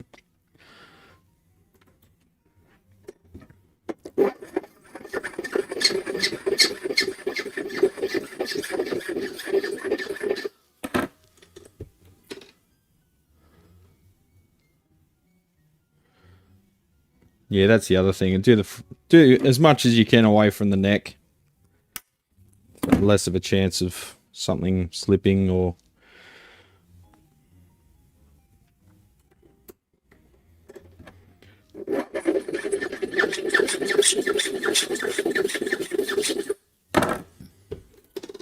Hello, Shane. How are you? The fret's crying out in pain.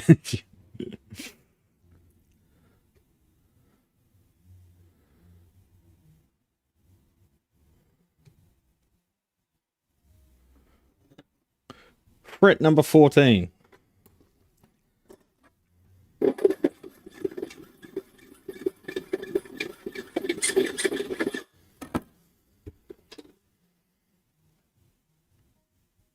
Ow, that was hot.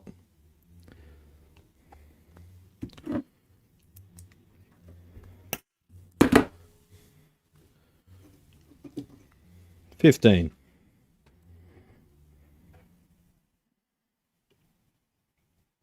It's already pretty close. Stainless steel, Lou, Chris, Lou.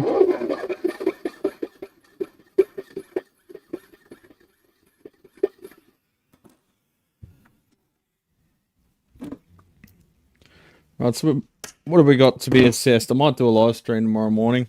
Just trying to think what we'll do on it. Might do start and finish that DSL 401 that we got approval on. Inspect a supersonic that just came in. About a couple of valve states. Another old PV head, Century head. I'm getting tons of the PVs coming in. And I have to tell people it's going to cost more than the thing's worth to fix it. So do you like it heaps or not? Before I even take a bench fee, I'll ask them that.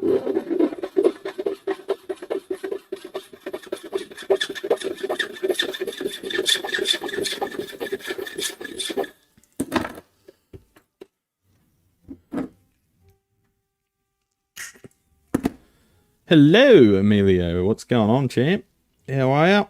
Kicking goals, I hope. Just being, you're European too, aren't you? Getting a lot of Euro viewers these days. I reckon it's great. It used to just be US viewers, but now there's a lot of Europeans.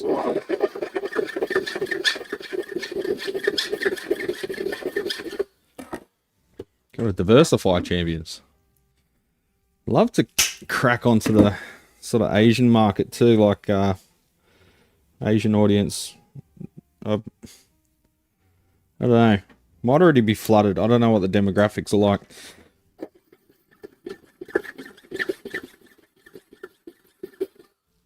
I'd love to get some Japanese viewers. I think I only had like 2 or 3 last time I checked, at least according to the stats. A lot of it's to do with language barriers, I think. I don't think the translation AI is going to ever catch up to Australians, especially me.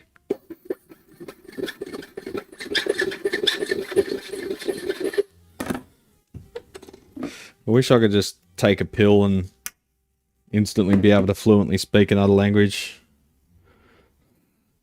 That'd be awesome.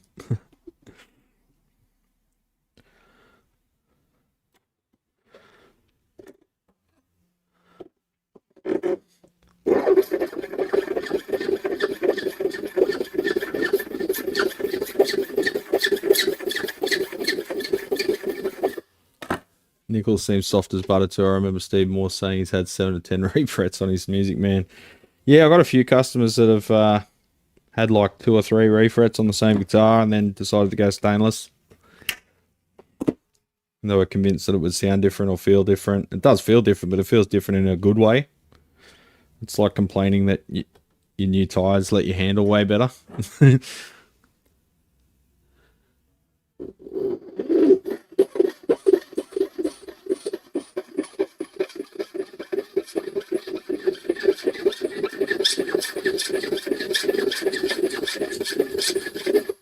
Yeah, any ball Music Man. Yeah, same thing.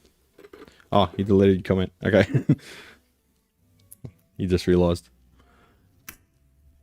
A little bit more.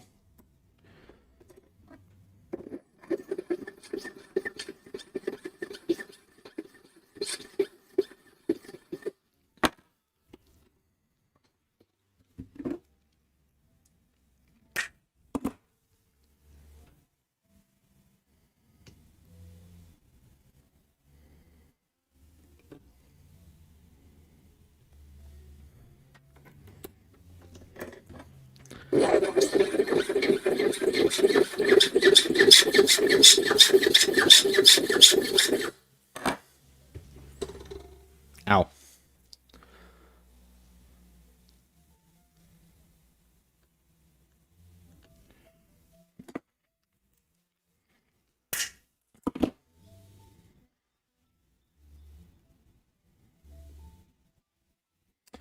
"22nd fret." Oh shit, it's time to open the shop. Hang on.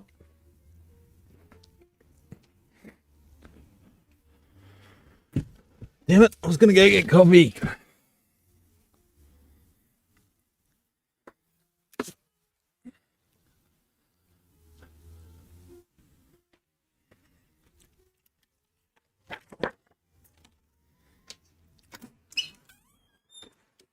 Open the door for a bit of fresh air. Pretty warm in here today.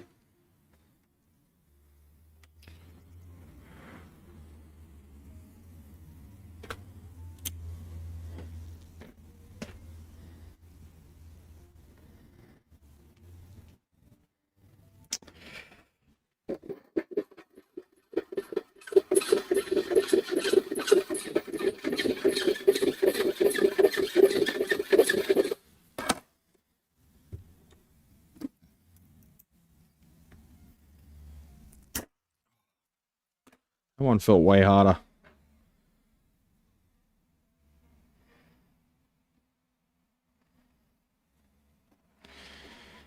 Alright.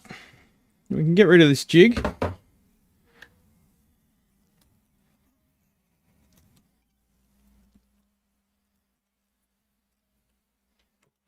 Oh, just undid my belt. Don't mind me.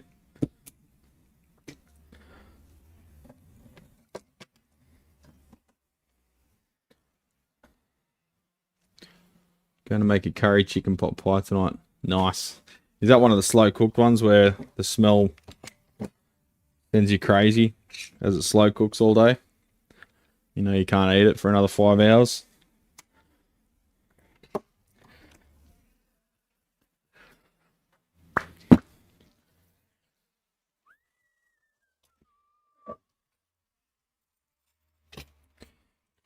Alright, so I'll just double check this radius.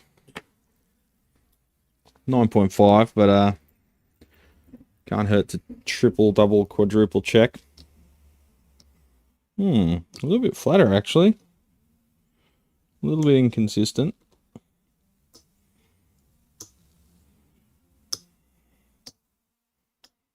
It's mainly just the fingernail wear in some spots, but yeah, 9.5 will work.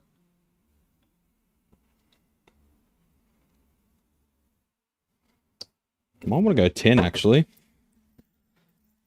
It's only half an inch, but sometimes half an inch makes a difference, champions. Just ask your mum.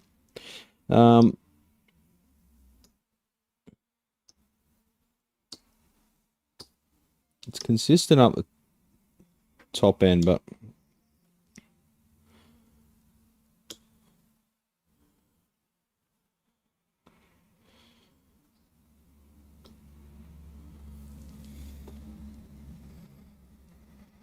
you know what? Maybe I do want to re-radius this a bit. Because it's a bit variable.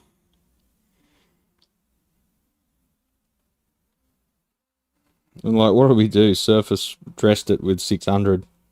We didn't change the shape with 600. Take about an hour. Is that all? Okay.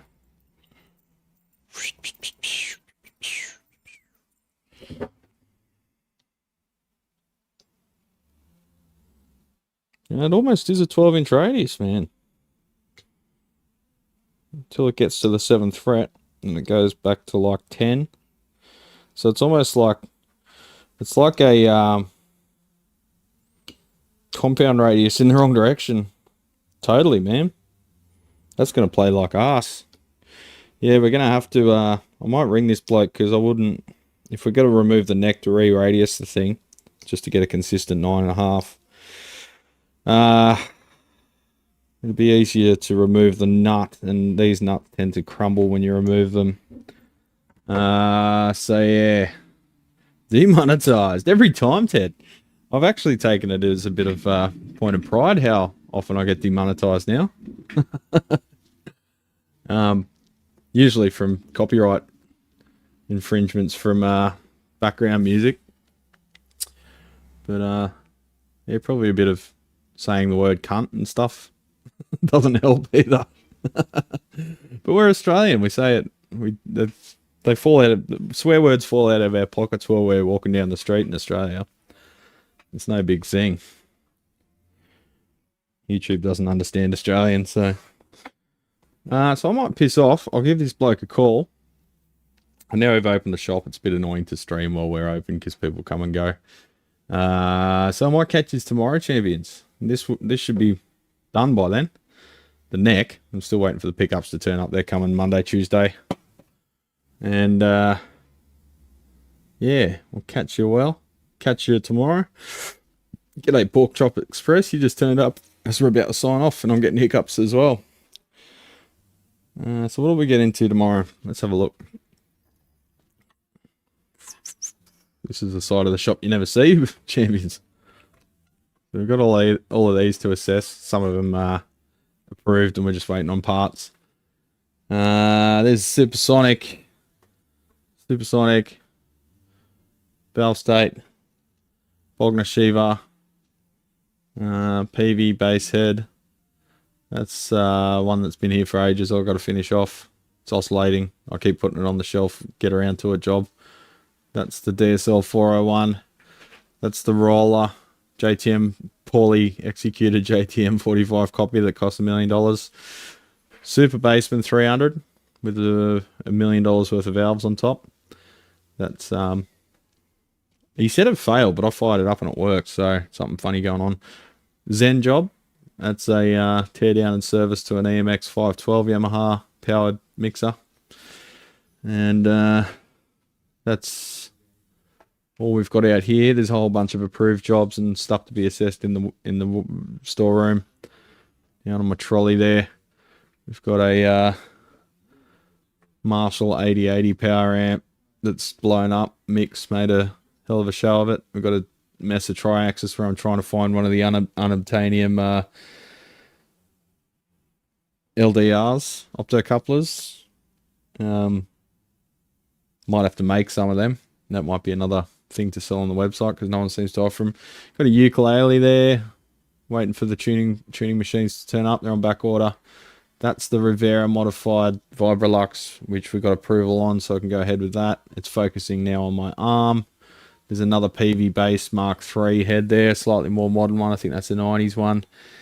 And about 1 million jobs. So I was talking to Alex from Serious Amps. You know Alex, Serious Amplification. Yesterday. He's having a few health issues, champion. So if you want to drop him a line and just wish him well, be sure to do that. But just having a chat with him. He seemed in good spirits yesterday. But he asked me how many jobs I got. He's like, oh, you got like 5 or 6 jobs going at the moment, do you? I'm like, buddy. So we counted them. And there was 45 electronic devices. So that's amps, mixers, some pedals. There was like 35 actual amps, like guitar amps or PA amps, bass amps, whatever. And there was 35 guitars or instruments.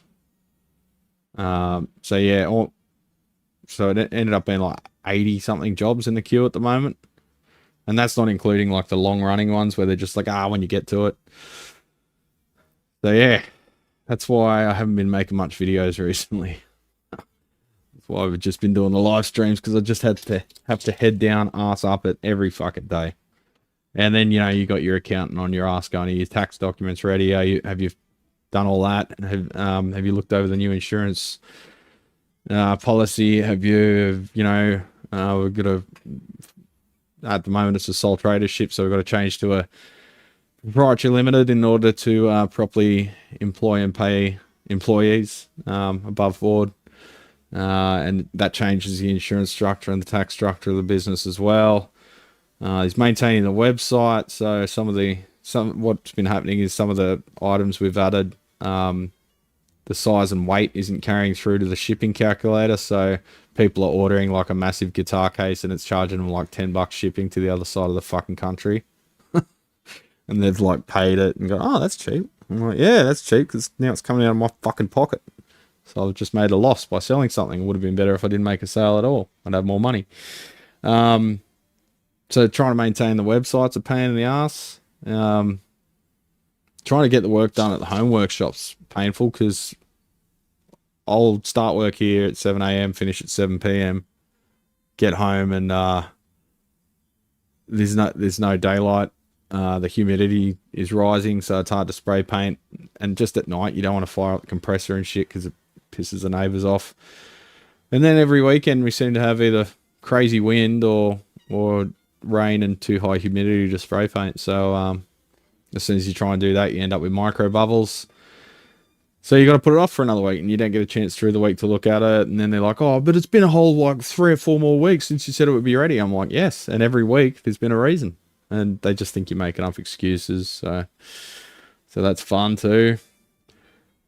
Yeah, job tracking at the moment is the hardest part. I know there's lots of software packages and stuff to manage it, and Six keeps going, get repair shopper, but you still got to enter the data. It doesn't just read your mind.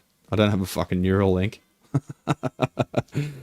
Yeah, you still got to do data entry. You still got to check the shit out, measure it, and track. You know, you can't get around the data entry, champions, no matter what you do. So I'm trying to do that at night, but sometimes you get home and you just stare at a wall for an hour after you get home because your whole day's been fucking hectic. So it's not easy to make a living in this trade, champions, but wouldn't change it for the world. And I think all the other techs here feel the same way. There's something fundamental about what we're doing that feels good to do. And we're going to keep doing it as long as we can. These mates of mine that are in the UK and US, and they're in their 70s and they're still repairing 4 or 5 amps a week. And they said, yeah, you know when I'll stop? When I fucking fall dead on the floor in the workshop. That's when I'll stop. And it's not because of money, it's because they don't want to stop. So what does that tell you? Most people eyeing the door for retirement. We fucking scares the shit out of us. We don't want to fucking retire. Fuck that. So yeah. Need the time spinner that Hermione had. I don't know. I've never watched that list and read those books or anything. I think I just came in after, sort of came to maturity after that shit. Maybe. I was 17 on the go. Feels good, but got to be careful to deliver on time. Yeah, well, that's a problem. All the times are blowing out here, Emilio, and I'm looking at the dates when they got booked in, and I'm like, fuck, that's 2 months ago, man.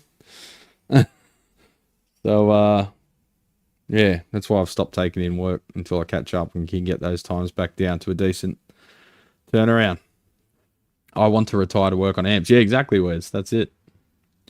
I wish I could still do things. You'll get back there, Mark. Just take your time, mate. Don't rush it. Your dad seems like he's on it, building the tube testers. I wish I could get Dad to be more online. I know that's a fate I wouldn't wish on anyone. But in Dad's case, he's got so many fucking awesome projects in the run. So end of years usually when we catch up and we'll do a video when we're on holidays, and he'll run me through all the projects and all the stuff. So we'll do some videos. It's coming up, champions. What is it? September. It's not long till the end of the year. So he's working on his master project at the moment. His stereo active crossover preamp, which he's building from scratch. He's used KiCad to design the boards, all surface mount and radial hybrid. So we'll run through all of that with some close-up video and stuff maybe towards the end of the year, or see how he goes with the project. He sent me some photos yesterday, and it's progressing, but it's still in sort of like prototype arrangement. So when he's got a little bit more permanency happening there and got the thing up and running and ironed out any creases, well, it's not really something we can demo because all you're going to hear is clean audio, but we'll run you through the architecture of it. Basically, it's a 6-way active crossover and preamp system for his home stereo, all done from scratch. Yeah, very cool stuff. No slowing him down. Keeps him off the streets anyway. Stops him from harassing the neighbours. And stops him from mowing the lawn every 2 days. Anyway, champions, leave it to it. Thanks for your patience for the video production. What I might do is I'm going to have a think about how I'm going to film more efficiently on the guitar bench. Because part of the reason I don't do it is because it's kind of inefficient to set up.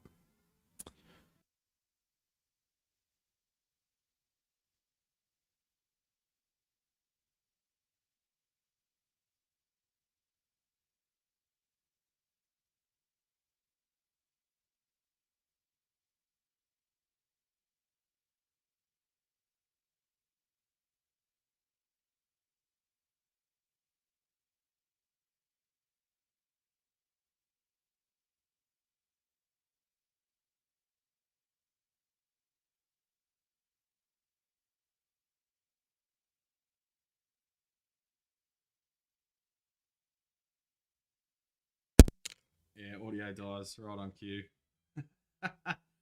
Ah, shit.